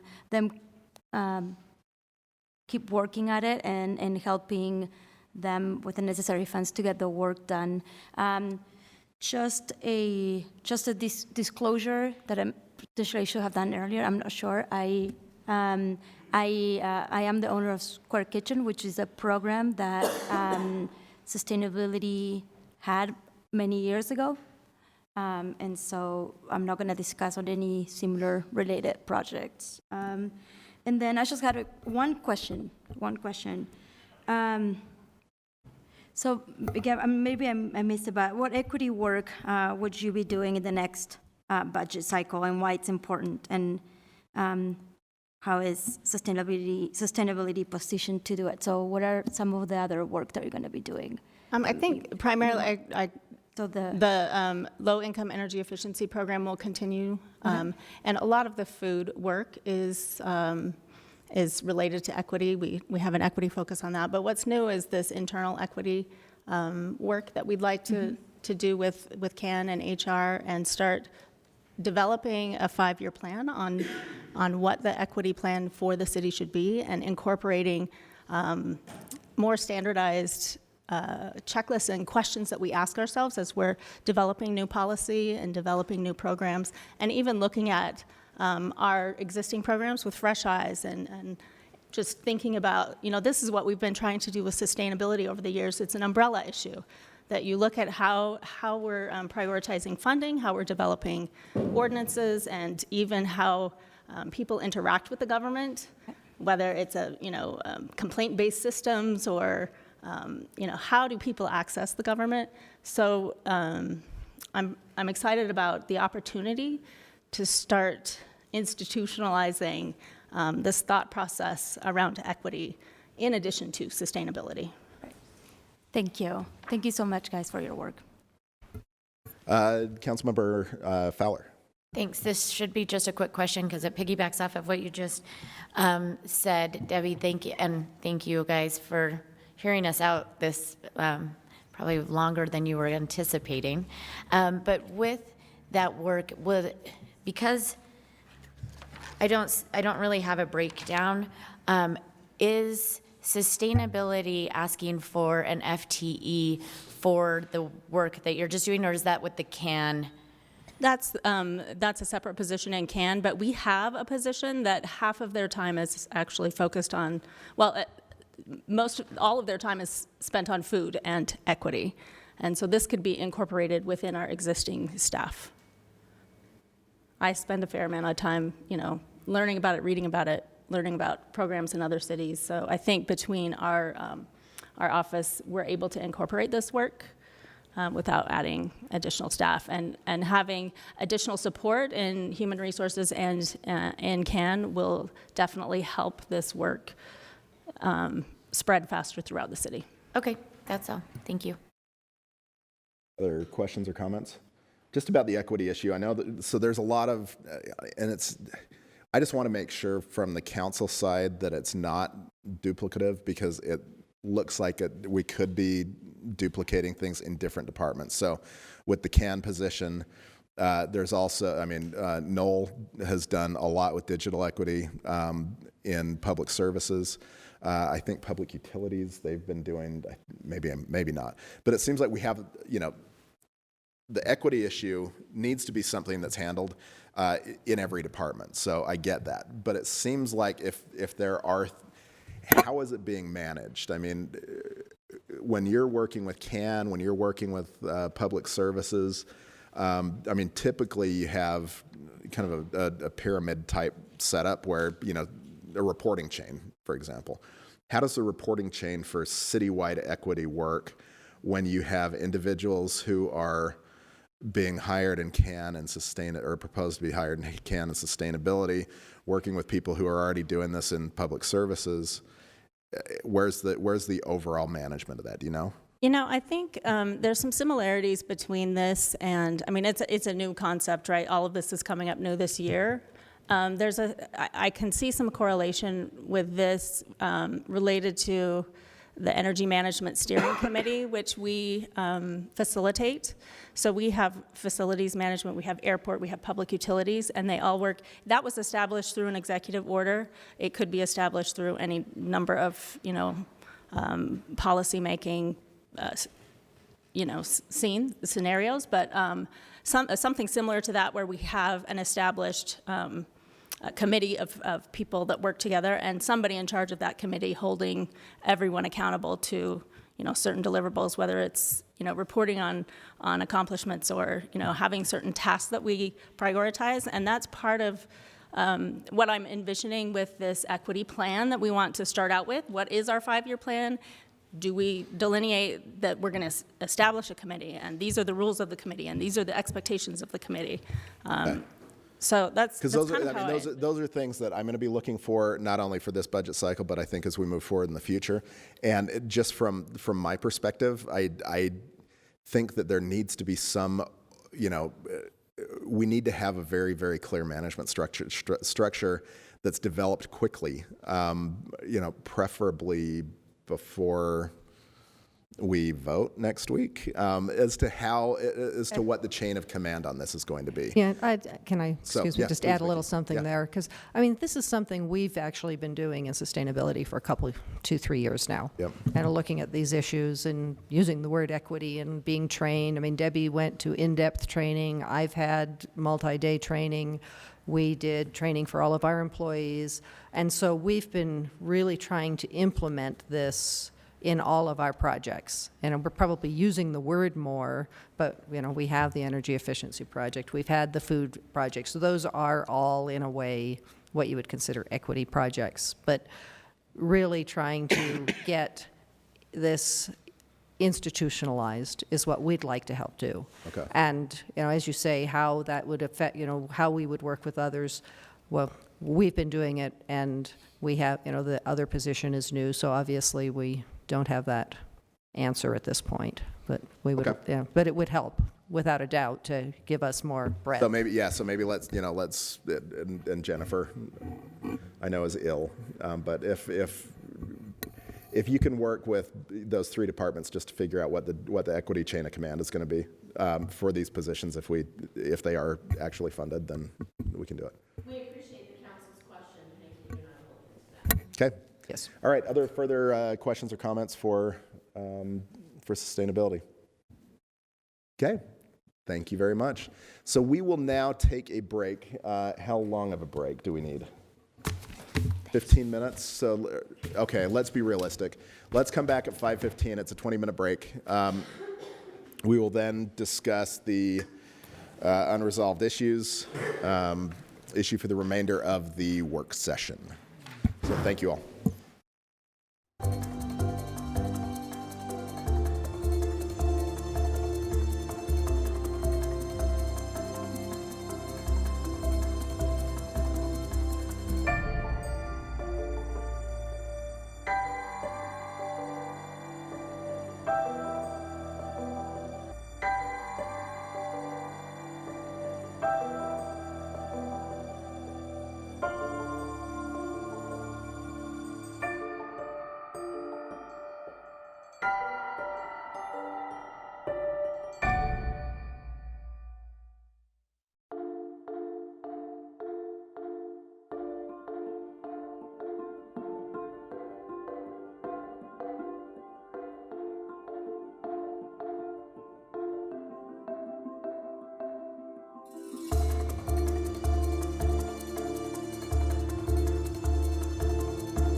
And Chris, Yeah, it'll be a group effort, I'm sure. Chris is right back there. So we will move on to item number 11 on our agenda, which is fiscal year 2019-20 budget. Unresolved issues. This is the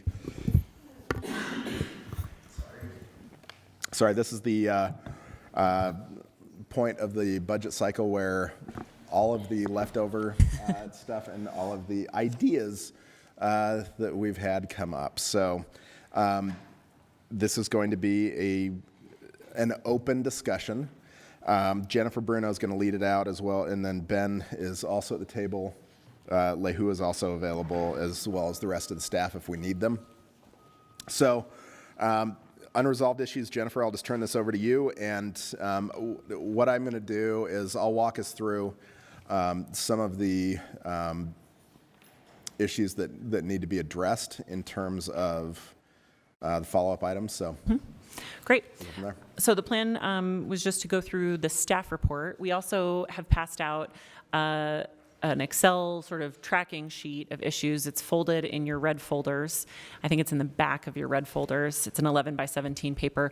Ben's going to be tracking it on the big screen too, so that you can see the order of the staff report does not necessarily match the order of this big sheet here, but the intent is that as you guys feel comfortable making straw polls, Ben will be tracking what sort of the net effect on the budget is. We've separated out general fund dollars from funding our future dollars because obviously we want to make sure that the sources stay the same if there's any changes to those items. So, and just as a general caveat, this is our list that we've heard from council members as of yesterday. But if there's other things that are not on this list or that are sort of misstated or not, the nuance isn't quite right, feel free to edit. This is a living edited document. So, and then whatever we don't get to tonight, we can follow up with on Thursday. Go ahead. So, thank you for that. And I think that with this list, my plan today is not to straw poll everything on this list unless you need it straw polled. But what I want to do is go through and straw poll some of the things that are in the staff report because that will inform whatever funding decisions we decide to make. So, for example, if we have a discussion about the parking meter rate increase or the sustainability increase and we decide, that isn't something that we want to do, all of us need to understand that the budget that was forwarded to us, the recommended budget from the mayor, was a balanced budget. Any changes made to that we have to figure out where that funding is going to come from. So that's why today it's really focusing on kind of the bigger issues, and then depending on how those straw polls go, Ben will update this list. So this list is, even though we're not going to be directly dealing with this list, the list is going to be changing because of the straw polls and the other decisions that we end up making from the staff report that could indirectly or directly. And what we'll do is we'll highlight any things where you all want to have a straw poll eventually, but maybe just not, right this second. So the first item on the list is a parking meter rate increase. Hold on, before you go there, Councilmember Johnston. Sorry. Question. Do we have a statement of where the fund balance is in the current budget proposal listed here anywhere? If everything is adopted as proposed in both the annual budget and Budget Amendment 6, it's 14.5%. 14.5%. Okay, I just want to track that in case we start talking about fund balance. Right. And so I think what we'll have is a little bit of an iteration where if the council straw polls something that adds to the budget without an offsetting revenue, we'll recalculate if fund balance has to be spent. There's a little bit of a chicken and egg thing because I think by the time you get through everything on the list, you may have enough offsetting revenue to pay for your expenses that you're adding. But again, it'll be kind of we'll have to go back and forth. So. And there's the uncertainty of we don't know our property tax figures yet, which I think we find out Saturday. Yeah, hopefully before that, but. Okay, so the first item is parking meter rate increase. That generates $786,000 in the fiscal year 20 budget. It's proposed to increase by 50 cents an hour to $2.50 an hour. Questions about that issue? Okay, this one I am going to straw poll because I do think that if we If you take it out of the budget. Take it out, we need to figure out where to come up with that $786,000. Does anyone have any comments about the parking meter rate increase decision? Councilmember Rogers. Yes, Mr. Chair. I know that we don't have these numbers for a while, but the actual new growth revenue would be nice to know. Any idea when that date's coming in? So legally, they're not required to give it to us until June 8th, which is Saturday, which is super helpful. There is some preliminary data on the state website, but when we spoke with the county official today, they informed us that that was incorrect. So I'm just hesitant to rely on any of that until they confirm that it's correct. So, okay, Councilmember Johnston. No, and I would assume it won't be that high either based on our historical evidence. So we may have to come up money anyway. Okay. Right now, the fiscal year 2020 budget has $2.6 million budgeted for new growth. Of that, $500,000 is dedicated to CIP, which in theory is a little bit easier to sort of pull back on if the new growth revenues are not that high. But finance has based those revenues off of building permits and occupancy, certificates of occupancy. And so last year they were actually fairly close to what we actually received in new growth, but we're just still. I was referring to the parking revenue. Oh, parking revenue. Yeah, that's a whole other thing. Sorry. So I agree with you. I think we're pretty good at forecasting Yeah, that. sorry. I think we haven't been as hot with the other one. Yeah. Okay, so on parking ticket revenue, there's two different things. There's A and B. There's the increased decision, and then there's also the late fees. So let's straw poll both of those two, just all parking fee increases. Mr. Chair, can we get just a quick reminder about what the late fee tickets are, the parking ticket late fees, how they've changed? So maybe it's a little bit more complicated than just, changing from this figure to that figure. If Mary Beth, I'm looking for her. And I know that timing is part of it. If you don't pay Yeah. within X amount of time, then it. This is also due because of state law, right? The Yeah, change in state It's law. based on state statute. I believe it was House Bill 366. I call it something else, so, I have to continue to think and remind myself of what the number is. So it's actually not an increase in late fees. It's a restructure. So we used to have on expired meters, we had 2 late fees, $240, and on all other tickets, we had 3 late fees. It can only be a maximum of 25% at this point. So it is not an increase in late fees. It's a complete restructure of late fees based on state statute. And is it correct to say, though, that because of that restructure, the city is experiencing an increase in revenue? Is that? No, so I think what that should say is an increase in ticket. So we've restructured the tickets in order to help compensate for the loss of late fees, because the late fees are going to be significantly reduced. So what happens is because the late fees become significantly reduced, we had a significant, almost $2 million loss in revenues. Increase the fee overall. So we increased the fee overall to help make up, and it doesn't fully make it up. How much did that go up? It depends on the ticket, and I can't remember off the top of my head. I'll go back and look, but thank you. Mr. Chair, Mary Beth? Yeah. You said a $2 million overall decrease in parking ticket revenues. From the state statute, I think it's between 1.5, off the top of my head, 1.5 and $2 million from state statute. So am I seeing right then that we adjusted the tickets to create a $2.7 million-ish increase in parking ticket revenue? No, so we have, from the state In order statute, we to- have a 1.5 to a $2 million decrease. And then it makes up a portion of that decrease based on state statute, but not a full. So you will see in the projections that parking ticket revenue has gone down significantly. Did I answer your question? Yeah, I guess I see if this is where we were last year and we're going to decrease it by 1.5, but we're seeing here that if we approve the parking ticket restructuring or fine restructuring, then it brings us up to 700. Then that gap to me seems like $2.2 or $2.9 million difference. Does that make sense to anybody else? Okay. Maybe, can I ask a little bit more? So the budget for last year, was that 1.5 million less than we were expecting. Is that where the so I think there's some confusion because it looks like a budget addition. Uh-huh.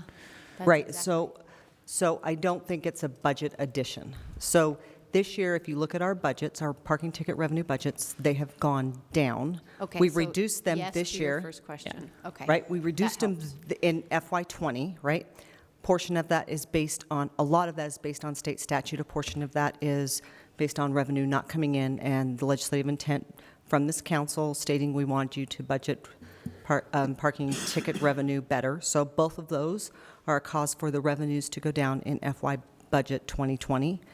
So this makes up a portion, most of this is done based on House Bill 366. Thank you. I was confused about whether or not that 1.5 had already happened or whether you were projecting it to happen this I year. was confused too. Thank you. for answering. Okay, other questions about these two items? Has there been a study at all about, comparable parking? I mean, I'm just wondering what effect that increase is going to have on our parking. I mean, one of the issues that I've had for years now is that our parking revenue, typically during the budget cycle, is inflated to balance the budget. It's used as a balancing tool. You've really worked on that, this past year to fix that problem. And it's one of those problems that sometimes, you wonder why we ask to fix it. But it's still for the sake of transparency, it makes far more sense to be dealing with real numbers, even if those real numbers are not good. Do we know though what what kind of an economic impact we could end up having if we just make this decision? I can't answer that. I don't think we've done any. We've done benchmarks with other cities on what their meter rates are versus ours. Okay. But, obviously most of those are outside of Utah because Utah doesn't have a lot of meters. So we can provide that to the council. But the economic impact, I could not provide that to the council. Okay. Cindy? Tell me if this does not relate. It seems like the more tickets that are written, the more revenue that comes in. And I don't know if our enforcement folks are writing fewer tickets. Someone was saying that sometimes we have to divert them from writing tickets in order to have them serve as substitute school crossing guards. So I Is can any have of that relevant? I think it's relevant, right? So what I will tell you, I won't discuss the ticket writing. I'll have Lisa and Lorna discuss that. What I will tell you, though, is 85% of the tickets that are written are paid within the first 30 days. So if that helps answer your question, right? If we write a ticket, 85% of them are paid within the first 30 days. That's high, right? Especially when you look at collection companies, that's really, really high. That's a good return on investment. I mean, if I look at that, right, for a ticket. So it used to be around 65%, so it's increased about 20% over the years. Okay. Yeah. Other questions about parking before we straw poll this? Okay, so thumbs up that we keep things consistent with the mayor's recommendation. Thumbs down that you oppose it. I will tell you right now, I am voting no because I have raised very similar issues with parking revenue increases over the time that I've been on the council, and I still don't feel like I have the information that I've tried to get before. So even though it's much better, and I do not blame finance for this at all. So, Mr. Chair, if or when this fails, how are we going to? I don't know. That's what we're going to have to come back and figure it out. So we will come back to it. Yep. From the straw poll. Yep. Okay. Today or Thursday? Well, it's a lot of money, so it's going to impact a lot of the stuff that we want to get through if it doesn't pass. So. Are we doing them together? Let's start together. Oh. I'd like them separate. Do you want them separate? Okay. If you want them separate, then we can separate them. Okay. So we'll straw poll the first one. Let's see. The parking meter rate increase decision of $786,151. Thumbs up that we leave it as is. Thumbs down that we oppose it. 2, 3, 4 to 3. Okay, and that passes 4-3 with council members Valdemoros, Rogers, and Luke voting no. The second straw poll, reconsider increase in parking ticket late fees. Thumbs up that we maintain that. Thumbs down that we oppose that.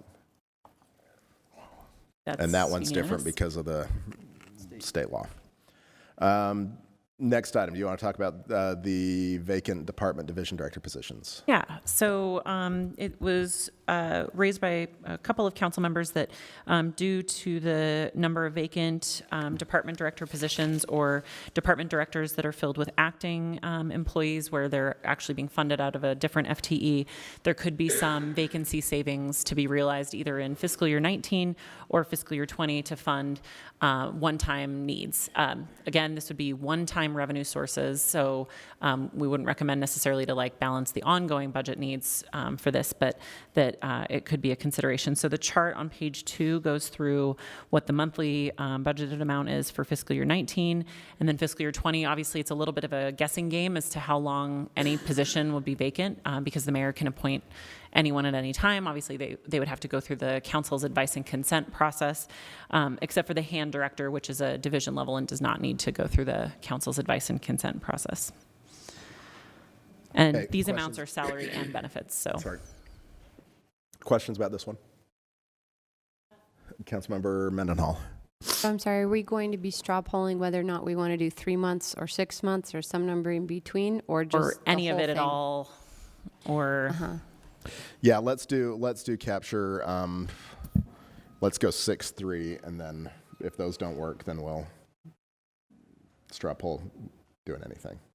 Can you tell us 2019 versus 2020? Yeah, what are your thoughts? Can I chime in? Please. So, knowing that we have a change of administration happening, and that with some of us having been here over the last change of administration, and recognizing that it takes some time for administration to get the wheels under itself, so to speak, I don't really want to go 6 months because I don't want to suddenly have a bunch of vacancies in addition to having a new administration come in. I'm totally open to going 3 months, and hopefully the administration would execute and hire at that time. But I think 6 months puts our city function at a disadvantage just because of the realities of a new administration coming in. Clarify, so what we would be, the months that we would be talking about would be July, August, September, October, November, December, with the current mayor in office, respecting that she has the right at any time to hire someone, so you would need to quickly do a budget opening to restore the funds. So it wouldn't affect January through next June. But wouldn't it be a delay? I'm sorry, so we're asking for a delay until December for hiring? No, you wouldn't, you're not asking for a delay because it's the mayor's right. You're leaving the position in place. All you're doing is saying, just like you would with police, they're not doing a class until X time, and so we can capture some of that funding. So just based on circumstances, it's possible that some of those positions won't be filled. Do you want to take advantage of that and capture some of those funds, knowing that the mayor has the right to fill the position and you just would put the backfill money with a back? budget amendment later? Yep, or do it, you can, by the time the advice and consent, if you know the mayor's advertising, and you can get it done at the same time, pretty much. So there's makes more sense. There's nothing standing in the way of her right to hire. It's simply that the funds wouldn't be sitting in the department budgets. You'd be putting them back in. Instead of just money sitting right here because the funds or the positions aren't filled, we're just utilizing that money that's there instead of just letting it wait. Councilmember Johnston. I've been concerned using one-time funds like this for ongoing expenses, creating a structural deficit next year. Sure. So I think it would depend on where we're looking to fill it. I think it causes us problems in the future if we do it. Okay. Other questions or comments? Councilmember, yeah. With regard to that, I wonder if on the way we're tracking on here, if it's possible for us to maybe color code one time versus ongoing. Yeah, because because Andrew, I've had the same, or Councilmember Johnston, I've had the same concern that you have about the one-time funding. Ongoing services with one-time revenue is not a good practice. So I was actually going to build that into the straw poll, that, you know, whatever revenue we pull aside is allocated for one-time expenditures. Can I speak to that? Yeah, Councilmember Fowler. What if it's marked as a one-time cut? It's generally a ongoing service, but it was in the budget in a department as a one-time cut, and to anticipate that it would come back in another year, right? Well, and I think that's where the danger would come if you were funding something with funding an ongoing service with one-time money, because then what happens is when that position is filled next year or whenever the mayor chooses to fill it, then you have to pay for that. If you're funding a one-time service with that money, the only place I would feel comfortable using it, frankly, is in fund balance, because eventually it's going to come out to fund balance if we have to refill it. So just from a personal level, if we look down here at the fund balance as one of our line items to be looked at, that's where I was going, because anything else we use it for, it gets filled between now and December, and we have to come a budget amendment and pull it out someplace, which is probably fund balance. It just moving pockets of money around, or if we don't, next year we have a structural deficit of that much more. Well, you would only have a structural deficit if you spend it on something that's going to be an ongoing service. If you fund it, if you pay for something like training, which tends to be a one-time cost. Just to clarify, though, the concept of taking vacancy savings is by very nature creating a structural deficit. So if you're concerned about a structural deficit, I actually wouldn't recommend doing vacancy savings at all, because you have to fund that position on an ongoing basis. But I think, so you have multiple challenges, but this is just how budgets get balanced, I guess I would say. I don't know the better way through that. Mr. Chair. Yeah, Councilmember Rogers. Sorry. In addition to some of these hires, we're looking at hiring two additional urban foresters, right? And they're going to need bucket trucks for that, and that's one-time money. So there's a lot of issues. It is one-time money. Nothing is one-time money. You can use the one-time money for that. Do you know what I mean? It's not like it's not a one-time thing where you're saying, well, like, we're using funding our futures to, you know, continually pay for salaries, or we're looking at doing that. So my thought was, at least, you know, saying if we do this, it's to be used for one-time money. We can all dispute what one-time money is, or if it's really one-time or not. But you know, I wouldn't want it going to salaries. I wouldn't want it going to something like that. So what staff can do is just track it. We can track one-time sources, and we can track one-time uses, and then as the night goes on and as straw polls are done, we can update you guys on if we're out of balance or in balance, and it'll probably be a line-by-line update. I don't know. We'll see. Okay. So if there are no further questions, let me take a stab at the straw poll. The straw poll, let's start with 6 months, if you're okay with that, Councilmember. So we would straw poll capturing 6 months of funding from vacant department and division director positions, which would be a one-time fund capture, and that money could only be used for things that are classified as one-time funding. Thumbs up that we support that, thumbs down that we oppose it. Okay, and that passes 5-2 with council members Mendenhall and Johnston voting no. Okay, so the other revenue item issue to discuss is capture funds that are not expended or encumbered from FY 2019 dollars. Jennifer? And this is going to, depending on what the council's interest is, we don't have an exact figure on this yet. We're still working through with the administration to understand exactly what funds are almost encumbered, meaning in the next week or two. We don't want to jeopardize any programs, obviously, but there are a significant amount of dollars, it appears, that have not been spoken for or encumbered from fiscal year 19. The alternative is that those funds could fall to fund balance, although they would be tracked separately as funding our future dollars, and then the council could consider reappropriating them in the next year. But we just wanted to raise it as a potential revenue source if there was a funding need. And you could come back to it depending on what your straw polls dictate for expenses. Questions to that? Councilmember Johnston. This might be an impossible question. We have no sense of the scope or scale at this point, realistically? Not one that we're confident in, I guess. Yeah. Are we going to get any information in the next few days to week that would help us? We have information. It's from different sources, and so, sorry, go ahead. No, so you will have information. Okay. We know what's budgeted. Yeah. We know what's remaining.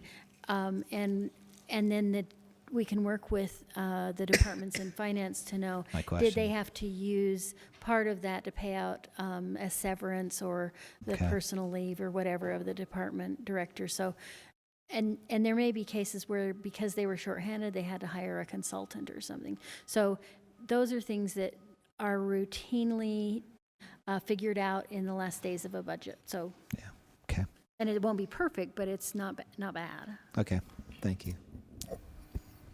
Okay. Any other questions about this one?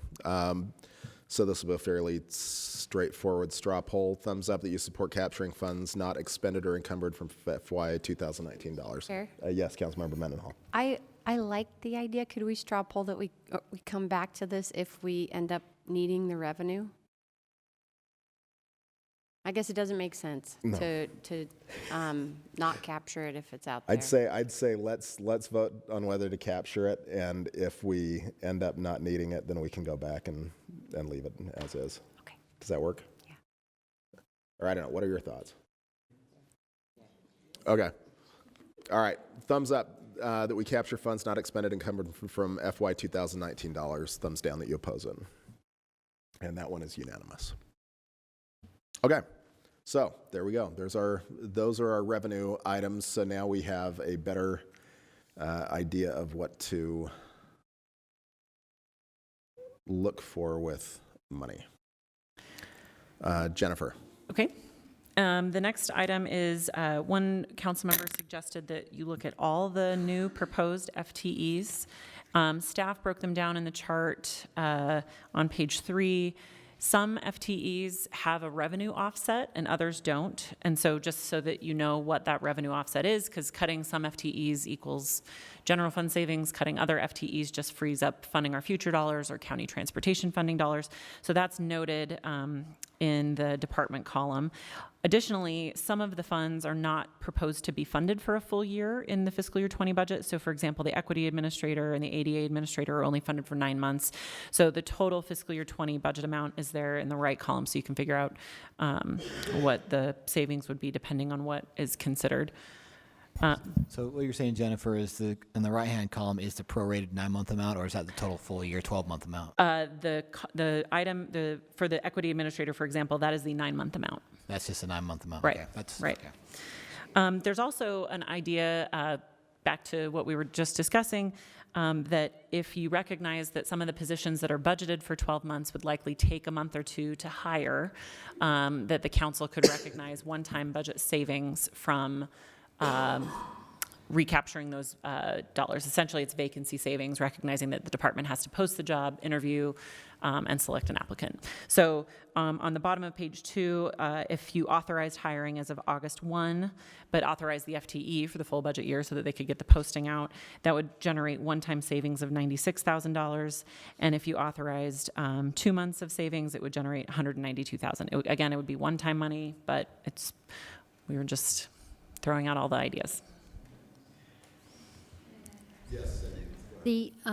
Also, the departments still have some flexibility, because if you're providing money as of, say, August or September, but they still have the right to hire. They have the FTE. They have the right to hire if they have adequate funding to do that. So you're not taking away their ability to hire. You are capturing the money that you think will go unspent because of the time it takes to hire. Is that fair, Jennifer? Yep.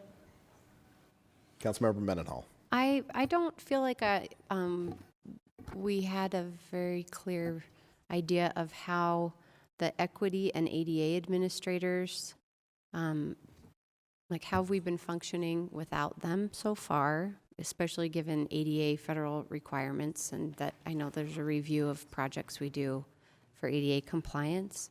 So I guess I'm wondering about those as separate FTEs. I've heard some discussion in among my peers about an idea of combining those positions. So I'm curious about the positions themselves. Who's been administering ADA compliance up until this potential position? Okay, that would be great. Jennifer, would you like to come up to the table? Or is Jen McGrath is coming up? If could the have other all of Jen them. comes, we could have a trifecta. I think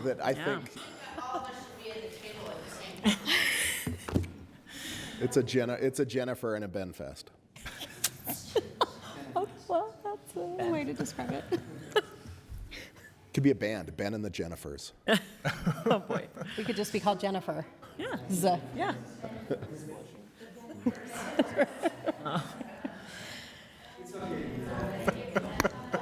Thank you. Talk about what we've been doing with that. Okay. I'll talk about future and you can talk about current. Okay. So I'll try to see if I can articulate for you in a better way the differences between the two positions that we're asking for. And then this Jennifer can talk about what we've been doing or what we are doing currently as it relates to ADA, if that's helpful. Do you want to start what we're doing currently? Yeah, sure. And then, Go ahead. 'cause it That seems makes more sense. linear. Please. More sense. Is that okay, Mr. Chair? Please. Okay, thank you. So for the record, this is Jennifer Seelig speaking. Currently, under ADA, thank you for the question, Councilmember Mendenhall. I appreciate the attention to ADA issues. It's very important. So currently, in the mayor's office, ADA compliance from an overall city perspective is dealt with our human rights commissioner, and then we have under her an FTE that specifically relates to ADA outreach and compliance from an overall policy perspective. In the individual departments and in some of the divisions, depending on the different levels of expertise, there is somebody who is assigned to that particular protocol within the individual department areas. So that's what's done currently. To expand on that, in terms of future for the two positions, the ADA administrator position would continue to take a lead in reviewing the city's ADA plans, making sure that all city buildings meet the needs of different people with different types of abilities. This person would work closely with each department to help them understand their role in meeting ADA requirements within the city and externally outside of our own city-owned buildings. The equity administrator is a very different position in that this person would be taking the lead on the development of a city equity plan to ensure that the city has equity really in all forms, and both internally to the city and throughout the community. And I think we talked about this maybe a few weeks ago a little bit, that one of the things that we haven't been doing really in a very concerted way is doing an analysis and an assessment to see how our resources are being equitably distributed throughout the city. We have different areas where we look at different components of that right now, but to be able to centralize that so that we have a person whose responsibility it is to make sure that we have an equitable distribution of our resources, both in terms of the work that we do within our communities and in terms of the funding that gets distributed through our communities. Thank you. I think that to the latter first, that seems more like a cabinet level position to be able to work interdepartmentally and across divisions on an implementation or creation of an equity plan and then implementation of it. So I'm curious about the position being in CAN, but working cross-departmentally. I think because CAN already has some functions within CAN admin that really serve as service functions for the entire city. So civic engagement, I think, is a great example. Also now we've moved capital asset management and real estate services into CAN admin to take a larger view and have a larger purview for the whole city. We don't have an administrative services department. A lot of municipalities would have something like that, and maybe that is where something like this would fit. But CAN and our functions touch the different areas of the city and serve the rest of the city in a way that these positions we think make a lot of sense within CAN admin, like the others do. And for the former, to the ADA compliance, I heard a continuation of what's happening. I think you said to continue to oversee. And so I guess I'm wondering if this makes some of those outside of the HRC ADA compliance function. You mentioned some others, Jennifer Seelig mentioned some other departments or divisions that may have other people overseeing disparate pieces of whatever that department or division are working on. So I guess I'm wondering if this makes any of those positions duplicative, if it's a continuation of what's already happening. Does creating a ADA officiator, does that free up some space in some other departments and divisions that are already doing ADA work? Go ahead. I think it's an excellent question. I think that I know that when I was referring to the individual contacts in the departments, I don't think it replaces them by any means. So for example, in engineering, it might be somebody who knows specifically about curb cuts related to and measurements and other intricate details of construction of the curb cuts that make them ADA compliant, that it would take somebody who is very specifically knows about concrete and design. Like technical aspects. Yes. Yeah. And that person, the person in CAN, wouldn't have that individual ground level expertise. Or in parks, for example, it might be about designing a playground that has specific accessibility components. So I guess to finish this up, if you had said, we've had some misses, we've had some failures in our ADA compliance, and we don't want to get into the failures, but we see an opportunity to do better and bridge some gaps or something in our ADA compliance, then that makes the case to me for a full-time brand new position in addition to the other people who are working to ensure ADA compliance. And I guess I'm not hearing that we're missing the ball on ADA compliance or that there's a need that's unfulfilled from a technical aspect or an HRC aspect. So I guess We do actually have a current position. It's just in the mayor's office right now. And so this proposal is to move it from the mayor's office into CAN. It's not the creation of a new ADA. It doesn't move it out of the mayor's office, though. It just adds, it That- creates It adds level. a new position. Yeah. Councilmember Wharton and then Councilmember Fowler. So when I'm looking at the equity administrator and the ADA administrator, I'm still thinking, having been on the Human Rights Commission for 8 years, and that body, I feel, being really underutilized. It seems to me like creating these positions and putting them under CAN makes it even less likely that the Human Rights Commission would be involved and consulted about these issues, which is why we have a Human Rights Commission. So can you speak to that? Can you tell me a little bit more why you feel that it would be less likely that that interaction would happen? Because right now the ADA administrator is the person who oversees the office, or the mayor's office for human rights, and diversity. And so it just seems to me that if we separate that from that, right now they're in one person. And if we take that and put it into another department, how will we be with this, having the staff member that's assigned to that commission? That's part of what their job is to be there at the commission meetings and to get the commission's feedback.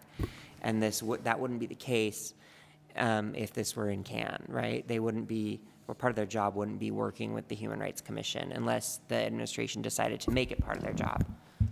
I think Patrick Leary, the mayor's chief of staff, really, really wants to answer this question. I think maybe I'm in a better position to answer it. I think the whole goal here with both of these positions is to institutionalize them within the city and within the bureaucracy, and depoliticize them with having them sit in the mayor's office. So The work that you're talking about, Councilman, I think would be the same work that'd be going forward in the same assignment.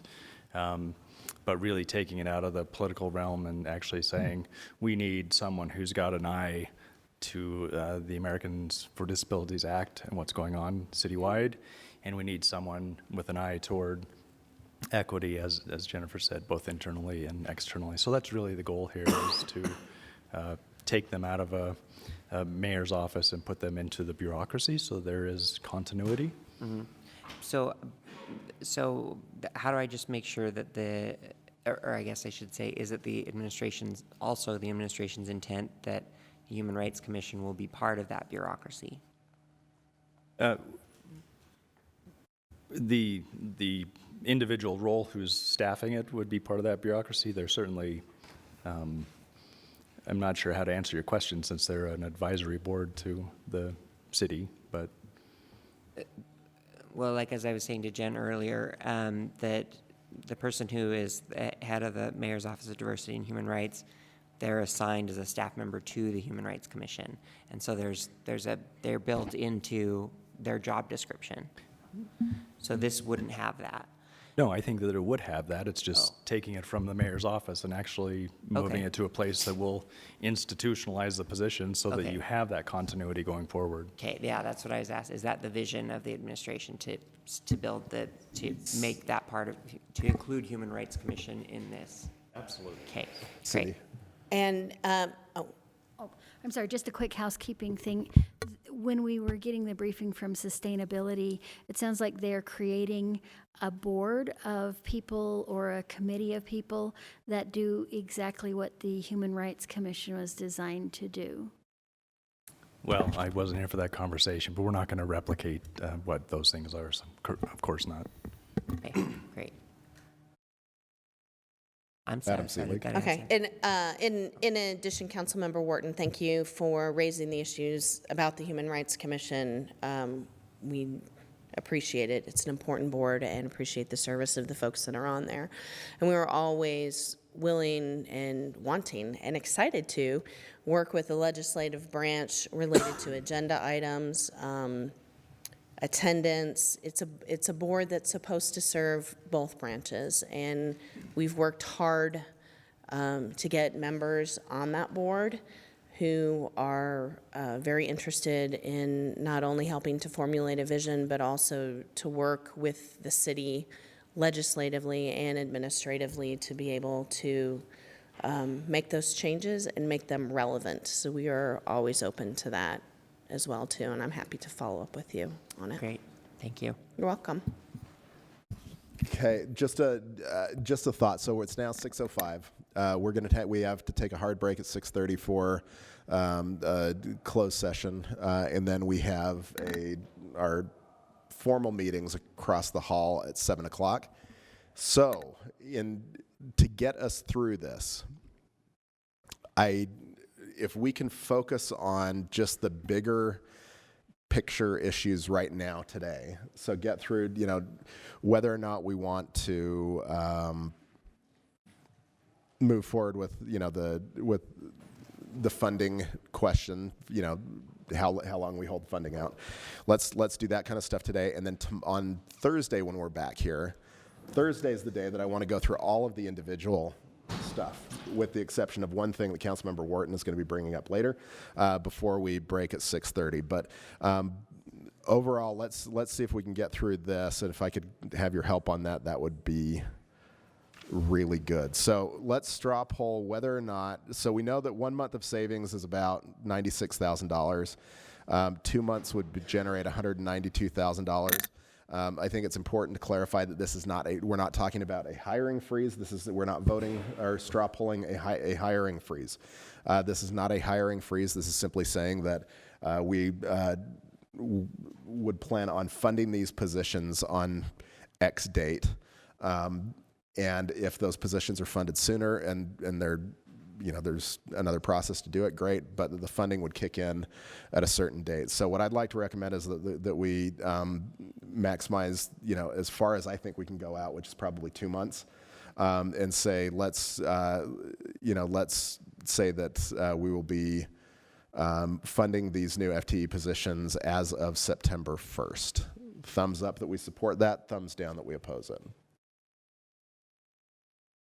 Okay, and that is six up, and Councilmember Johnston voting no on that. So, so on Thursday, then we can go through and talk about the individual positions. Great. Jennifer. Okay, so the next item, we'll skip through. You can, maybe the chair can help me kind of sift through which are sort of the bigger policy items. I feel like this one might be the tying of the funding for the Housing Trust Fund appropriation. Bottom of page 3, under Community and Neighborhoods, under Hand. The concept was raised by one of the council members. There's currently proposed a 2.5, I believe it is, transfer to the Housing Trust Fund from funding our future dollars. One council member, or maybe it was more than one, raised the idea of waiting until receiving feedback from the Housing Working Group. It was also discussed a little bit earlier in the RDA meeting that feedback was needed before funding should be spent. So I don't know if the council wants to talk through. Staff very roughly provided like a spectrum of options, but that was just our best guess at a spectrum. So and those options would be on page 5? Bottom of page 3. Or bottom of page 3. Mm-hmm. Okay. And on the big screen. Oh yeah, on the screen. Thank you, Ben. Thank you. Mr. Chair. Okay, questions or comments about this? Councilmember Fowler. Yes. I would propose, for me, not allocating that 2.5 million yet and getting the outside firm that we kind of talked about to engage in a housing study. As we talked about during RDA, we need a housing policy, another one. But I think kind of Aaron brought it up, and I believe James did, of just we are suddenly have some money and we're doing this stuff, but are we doing it effectively and correctly? And I would really like to kind of hold off on things and build a strong foundation, because we're going to have the 10% for the Northwest Quad coming on. We're going to continue, hopefully, knock on wood, with sales tax dollars. And so I'd like to just kind of, I'm going to go back and say it. I'm going to put it in a lockbox. But I'd really like a study of some sort of an overall look of what we're doing in housing and what we can effectively do to create the change that we need within our housing. So that's my thoughts on that in particular, and on this sort of, some of the suggestions here about, that's where I'm at. It sounded to me like a straw poll, but sure, that's a straw poll. Would we like to discuss it before we straw poll it? Okay, Councilmember Johnston. Yeah, I'm all for more information. My question is, how long does this plan on going? I say that honestly because sitting in housing meetings from the state and other levels, we're at the forefront. We have the most robust plan, the most specific plan out there right now in the state, at least. I'm sure there's things to be learned externally and elsewhere. My concern is the lockbox gets put in, and then we have a study that sort of goes on, and I'm not sure when we sort of pull the trigger. The second question I have is, what specific plans for this money could be accomplished now without, if we encumber it this way, does it delay anything else we're working on? So, 2 questions, I guess. Okay. Councilmember Mendenhall. So a minute ago, when we were gonna not get into the details, Yeah. but do generalized sectional votes, sort of, I sort of cringe, because sometimes when we do those big generalized votes, we end up making decisions for the detailed conversations. Correct. And so right now, I feel like we're making a lot of decisions on detailed conversation that I was hoping we could have by next week. So I don't want to lock this away with a sweep right now without being able to have that. Yeah, I think Andrew's right. There are some parts that we could probably feel okay moving ahead with faster. Sure. So, I mean, there are some of these things that, we can, I think we can move forward on, but, we don't vote, we're not scheduled to vote on the budget until next week. So during that time, if there are things, if we do things today, straw polls are meant to be somewhat flexible. That's why they're, you know, it's not policy. It's just to kind of inform and to lead us in a direction.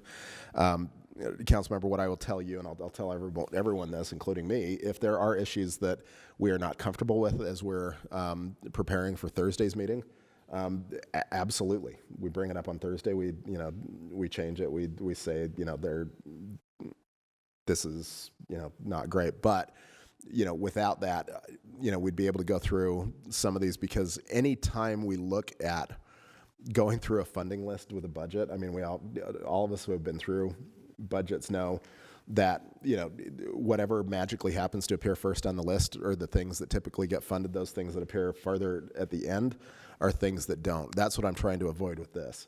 By focusing on kind of the broader issues rather than the specifics, we can at least figure out what it is we're dealing with, how much money we're dealing with, and then we can go back and deal with the specific nuance of what we're talking about in some of those more intricate positions. So nothing we do today is supposed to be set in stone. I guess I don't know if that answers your question, Councilmember, but it's just, as we try to get through this is just a way to get through it. But what I don't want to do is make anyone feel like their issues have not been heard or properly discussed. And, you know, I'm fine not doing a straw poll today, but having people, that is where I'm at with this money. And if there needs to be a discussion and we bring it up on Thursday, then I'm totally fine with that. I recognize Andrew's concern, and I think there's probably a way to put a time limit on it, maybe, and maybe that's something we can talk to staff about, that if we were to kind of put this aside and do a study, is there a way to say this is when we would hope to have the study done, or have an expectation of that, so then we can move forward and put it on agenda? Those are great questions, and maybe we can bring this back up on Thursday. Yeah. Allison, since you are our list person, if you could start a new spreadsheet for, you know, with questions for Thursday. Councilmember Fowler, thank you for offering that, because I personally feel better about voting on that on Thursday than tonight anyway, even if it's just a straw poll. But On the housing programs. So for that, but let's make sure to ask that question. So Allison, if you can capture that, that'd be great. Councilmember Mendenhall, any other thoughts? I just rarely see us do something different than we do in a straw poll, so I do want to have this discussion. Yep. Okay. Okay. So we will come back to that on Thursday. If that's, tell me if I'm wrong. Let's see, the next item I think relates to some of that housing, so I'll skip over it. Let's see, the next item is probably too far in the weeds, but I'll defer to the chair. Funding for the Fairmont Tennis Court let's vote on feasibility. this on Thursday. Thursday, as well. okay. Councilmember Fowler, are you okay with that? Okay. And the next item is raised by Councilmember Valdemoros, the Residential Facade Improvement Program proposal. And Councilmember Valdemoros, would you like to vote on that today, or would you like to do it when we do all the projects on Thursday? Okay. Perfect. Okay. Thank you. Sorry, I'm just making notes here. And same thing with the $35,000 for identified needs around HRCs. Okay. Then homeless services. A couple of sorry. Councilmember Johnston. Mr. Chair, when we say we're going to talk about the $35,000 next week. No, Thursday. Thursday, please, not next. Excuse me, Thursday. Did I say that out I loud? think I my said that out intention loud. is to fund that period. I don't know where it comes from, the details we can work out, but Is to fund it or not to fund it? to fund it. Okay. So I don't think that's a question in my mind. That has to be funded. It's just a matter of where it comes out of. So Okay. I don't know if the council's on board as well, but Well, and then we will know for sure on Thursday. just so we put it in the right column so we know it's in the expense line right now. and we'll It is. figure out where it goes. It's on there. I forget what line it is. And I want to mention, Councilmember Mendenhall. thank you, that the residential facade improvement program above that is just sort of by default 700 South and not Paramount. because there's not residential units around the Paramount. I mean, there's the multifamily complex, but it's not, these aren't single-family homes, these are businesses. Yeah. So I'm not supportive of 35,000 going toward the immediate vicinity around Paramount and $250,000 going to the immediate vicinity around the 700 South. But I don't think this is something we can't sort out. We can, Sure. And I know we had some information that I haven't had a chance to read yet from hand. Which is why I think voting on it Thursday makes more I just sense. think the numbers might change. Yeah. Okay. Okay. So there were a number of items proposed for cuts or adjustments in the homelessness programs. There's a chart on page 5 sort of summarizing just the cuts. There were also a number of additions, and so I just want to be fair about that. 685,000 of those cuts were actually, I would say, more of a repurposing, so cut might not be the right way to phrase it, but I don't know if the council wanted to go through each item and straw poll. Not tonight. Okay. But Thursday, unless you need us to tonight. We're going to need, I think, a little more time on Thursday. So maybe we can regroup with the chair to maybe start the meeting on Thursday a little earlier. The only challenge with Thursday is that we have to be done by 4:30. Okay. Because the HRC, Historic Landmark Commission, not Homeless Resource Center, is starting and needs us to vacate the room. So Okay. So this one, Mr. Chair, the best laid plans. could we move across the hall if we had to continue? maybe they're a little worried about overflow. They have a tiny little topic on their agenda, the 4th Avenue well, that may draw a little bit of a crowd. But there are other meeting rooms in the building that I think we could explore if we needed to, maybe downstairs. So maybe instead of maybe starting the meeting early, maybe staff can get working on some of those other options just in case. So on these cuts for the programs, I mean, here's the thing. So if you look at page 5 of the staff report, you have all these items that are listed in the spreadsheet on the screen. Those are items that have been funded in the past that are slated not to be funded in this budget. And I guess the question for us is, are we okay eliminating some of these programs without understanding really how the service is going to continue? So, I know that, when we did come up with emergency. When we came up with emergency winter housing funding, it wasn't an easy thing to do. It's always tougher to get something added to a budget than it is to take it out. And I worry that if we don't fund the Green Team, if we don't fund Advantage, if we don't fund the medical outreach service or the traditional storage program, that a lot of services that, are a population that is already very vulnerable, who have come to depend on some of these things or rely on it, that if we simply just cut it, hoping that it's going to be taken care of in the state, that gives me some concern. And it's a lot of money. It's $976,000, of total cuts that are proposed here.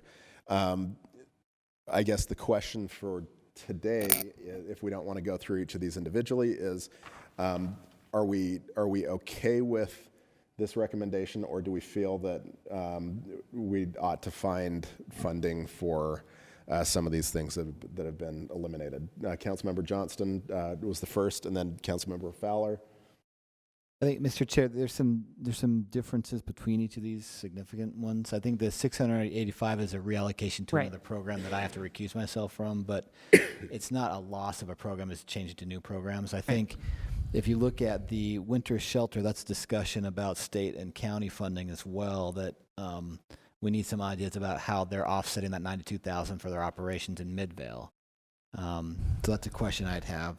The storage program, for me at least, we need to look at their storage in the new HRCs. And there probably needs to be ongoing storage, but what's the amount of storage and therefore the cost that needs to be done to maintain that? And then I think those are the questions that I would sort of need to know a little bit more about, just to guess. But I think there's big differences in there. So it's not 900,000. It's probably closer to 300,000 to 400,000 in there, and then some modifications, I'm thinking. So staff can work on getting more information from the administration on that. the questions that were raised. Are there other questions specific to these Councilmember programs that would Fowler. be helpful to know?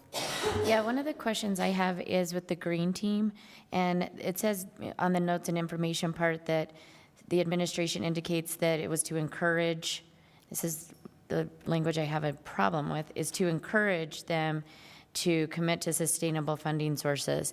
Does that mean that, I mean, I understand encouraging people to look elsewhere. We try to do it here, but is this just they're now going to be down that 50,000? Do they have a sustainable outside funding source where this 50,000 is being made up, and then we don't?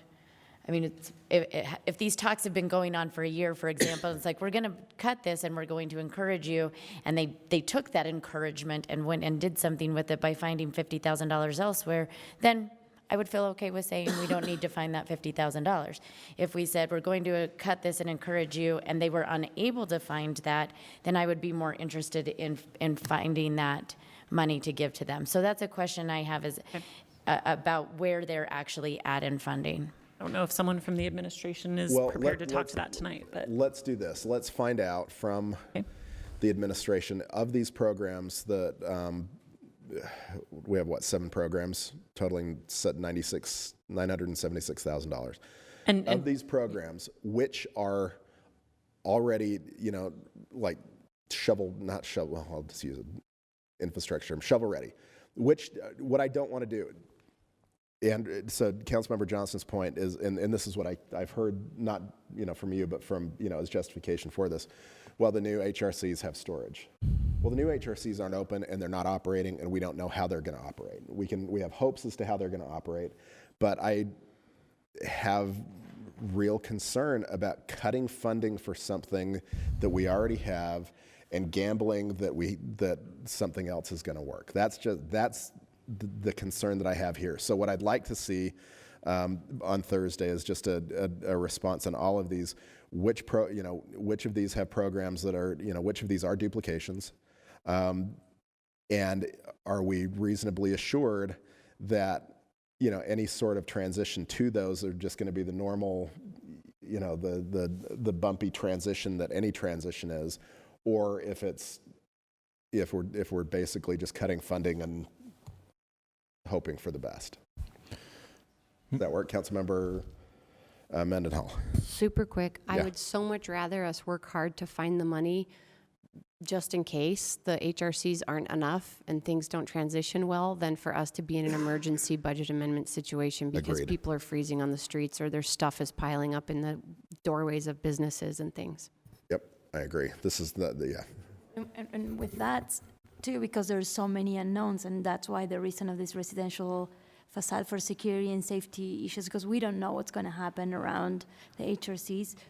For what we know is things are great, but what if not, right? What if things are not great? So that's why of my request to look at this facade improvement grant program. so we'll follow up with the administration and get more information, and we'll probably just send that to you as soon as we get it, because it's going to be a quick turnaround for Thursday's meeting, so it's going to be fun. Okay, so on this, we now have 5 minutes. We'll figure it out. That'll be great. So I'm gonna jump to Councilmember Wharton to present. We did not make a lot. I mean, we made a lot of progress in terms of what revenue we have to work with because of some of those funding things, but there's a lot of specific stuff that we're going to have to go through on Thursday. So everyone come ready for that. I talked about the danger of going down a list. At this point, I don't know what other choice we have. And I know that's not always I know that there are, pitfalls in doing that, but I don't feel that we got far enough that we're where we need to be. So my plan on Thursday for unresolved issues is going to be just to go through, to go down this list of funding items. So, and just go one right after the other. Mr. Chair, may I? Councilmember Fowler. And I mean, I think this is probably mostly for me, but one suggestion, now that we sort of all have this list, is maybe, in the next day and a half, trying to get our questions answered so that we can come prepared without having to do the long discussion with all of us needing to talk as much as we talk.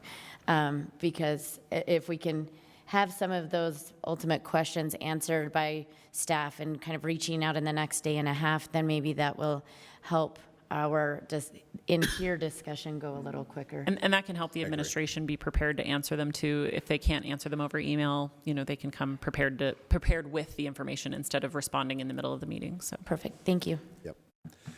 Okay, Councilmember Wharton. Thank you, Mr. Chair, and I appreciate you giving me the time to bring this up because it is a very specific issue, but given the timing of the other meeting on Thursday, I want to bring this up about the 4th Avenue well. In our conversations, the council absolutely recognizes the health issues related to the 4th Avenue well, the importance of the water supply, and the safety concerns with the existing facility. In light of those public safety priorities and balancing them with neighborhood feedback, which I've received a ton of, and I know you have started receiving, I would propose the following straw poll. The 4th Avenue well project funding would be contingent on the department coming back to brief the council on the alternatives that have been considered to reduce the building size and address noise concerns. The briefing can be scheduled as soon as the department is ready, so the timeline is as minimally impacted as possible. And as part of this, it would be particularly helpful to the council to hear from another outside engineering resource to identify possible alternatives that would result in a smaller and quieter facility through building design and footprint altercation, and to report on the incorporation of public feedback. And of course, this would mean that we potentially would need an additional budget allocation related to the additional engineering review. Hopefully that would be minimal since the study's already completed. Okay, questions or discussions about this? Any comments from staff or Councilmember Johnston? Is it realistic to get an outside engineering in a time frame that's conducive to that public? Yeah, because they're not going to be doing a whole nother study. They're just going to be reviewing what's already been completed. And the timeline for turnaround, you're expecting, do you have a guess, as far as when we'd have our briefing? No. Speaking for the department, but I'm just kind of trying to get a sense here. No, I mean, it would need to be quick because the department needs to move in October. If they're going to be, if we're not going to impact service of the well. So if the well closes in October, and they have from October to, I think, April. Let me, I guess I'll just ask, does it have to be in this budget then, we're passing right now, or can you wait till after this budget to have that happen? That decision about funding or not funding? Yeah, I think it needs the contingent. You mean like a budget amendment? That's the question. Does it have to be in this budget we're going to pass in a week, or does it have to be, can be budget amendment afterwards? I think the idea is that it would be contingent on the budget that you pass in a week, and then they could come back for that release of funds and do that briefing as soon as they're ready. Pass the funds in it to do the project, but have a contingent on us doing it? Okay, so it's opt out instead of opt. Yeah, so it could move as quickly as possible. Okay, is everyone clear on that? Can you restate your straw poll? Yes, so the 4th Avenue well project funding will be contingent on the department coming back to brief the council on the alternatives that have been considered to reduce the building size and address noise concerns. Briefing to be scheduled as soon as possible, and that it would be particularly helpful to hear from an outside engineering resource to identify possible alternatives that would make the facility smaller and quieter. Okay, if there's no discussion, thumbs up that we support that, thumbs down that we oppose it. And that is unanimous. Okay, so staff will include that language in the contingent appropriations section. If you could send that language to me, that would be super helpful. Awesome, thank you. All right, so now, let's be ready for Thursday. We're scheduled to begin at noon. Just to let y'all know, that may change. No, we were scheduled to start at noon on Thursday, but I think we may have to start earlier. That's something that I said James and I will talk to Cindy and Jennifer and Lahua and staff and figure out timing. But We'll also consider, there's another budget briefing that could be turned into a written briefing potentially, but we'll regroup with Okay. you on that. And that may so free up a right little now, time. plan on noon for Thursday, but realize it could go earlier.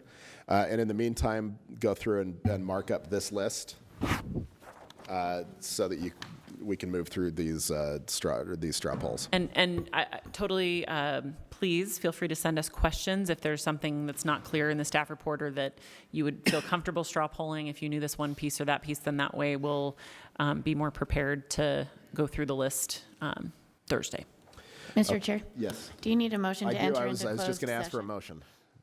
Mr. Chair? Councilmember Fowler will make a I motion. would like to move that we moved into closed session for the purpose of Strategy sessions to discuss collective bargaining and strategy sessions to discuss pending or reasonable imminent legislation. strategy And advice, discussions. and advice of counsel. And advice of counsel. Strategy discussions on, give me the paper. Strategy session to discuss collective bargaining, strategy session to discuss pending or reasonably imminent litigation, and advice of counsel. Yep, okay, so motion by Councilmember Fowler to move into a closed session, second by Councilmember Johnston. Councilmember Valdemoros? Okay. Fowler? Yeah. Rogers? Yes. Wharton? Yes. Mendenhall? And a yes from Councilmember Johnston. We are in closed session. Oh.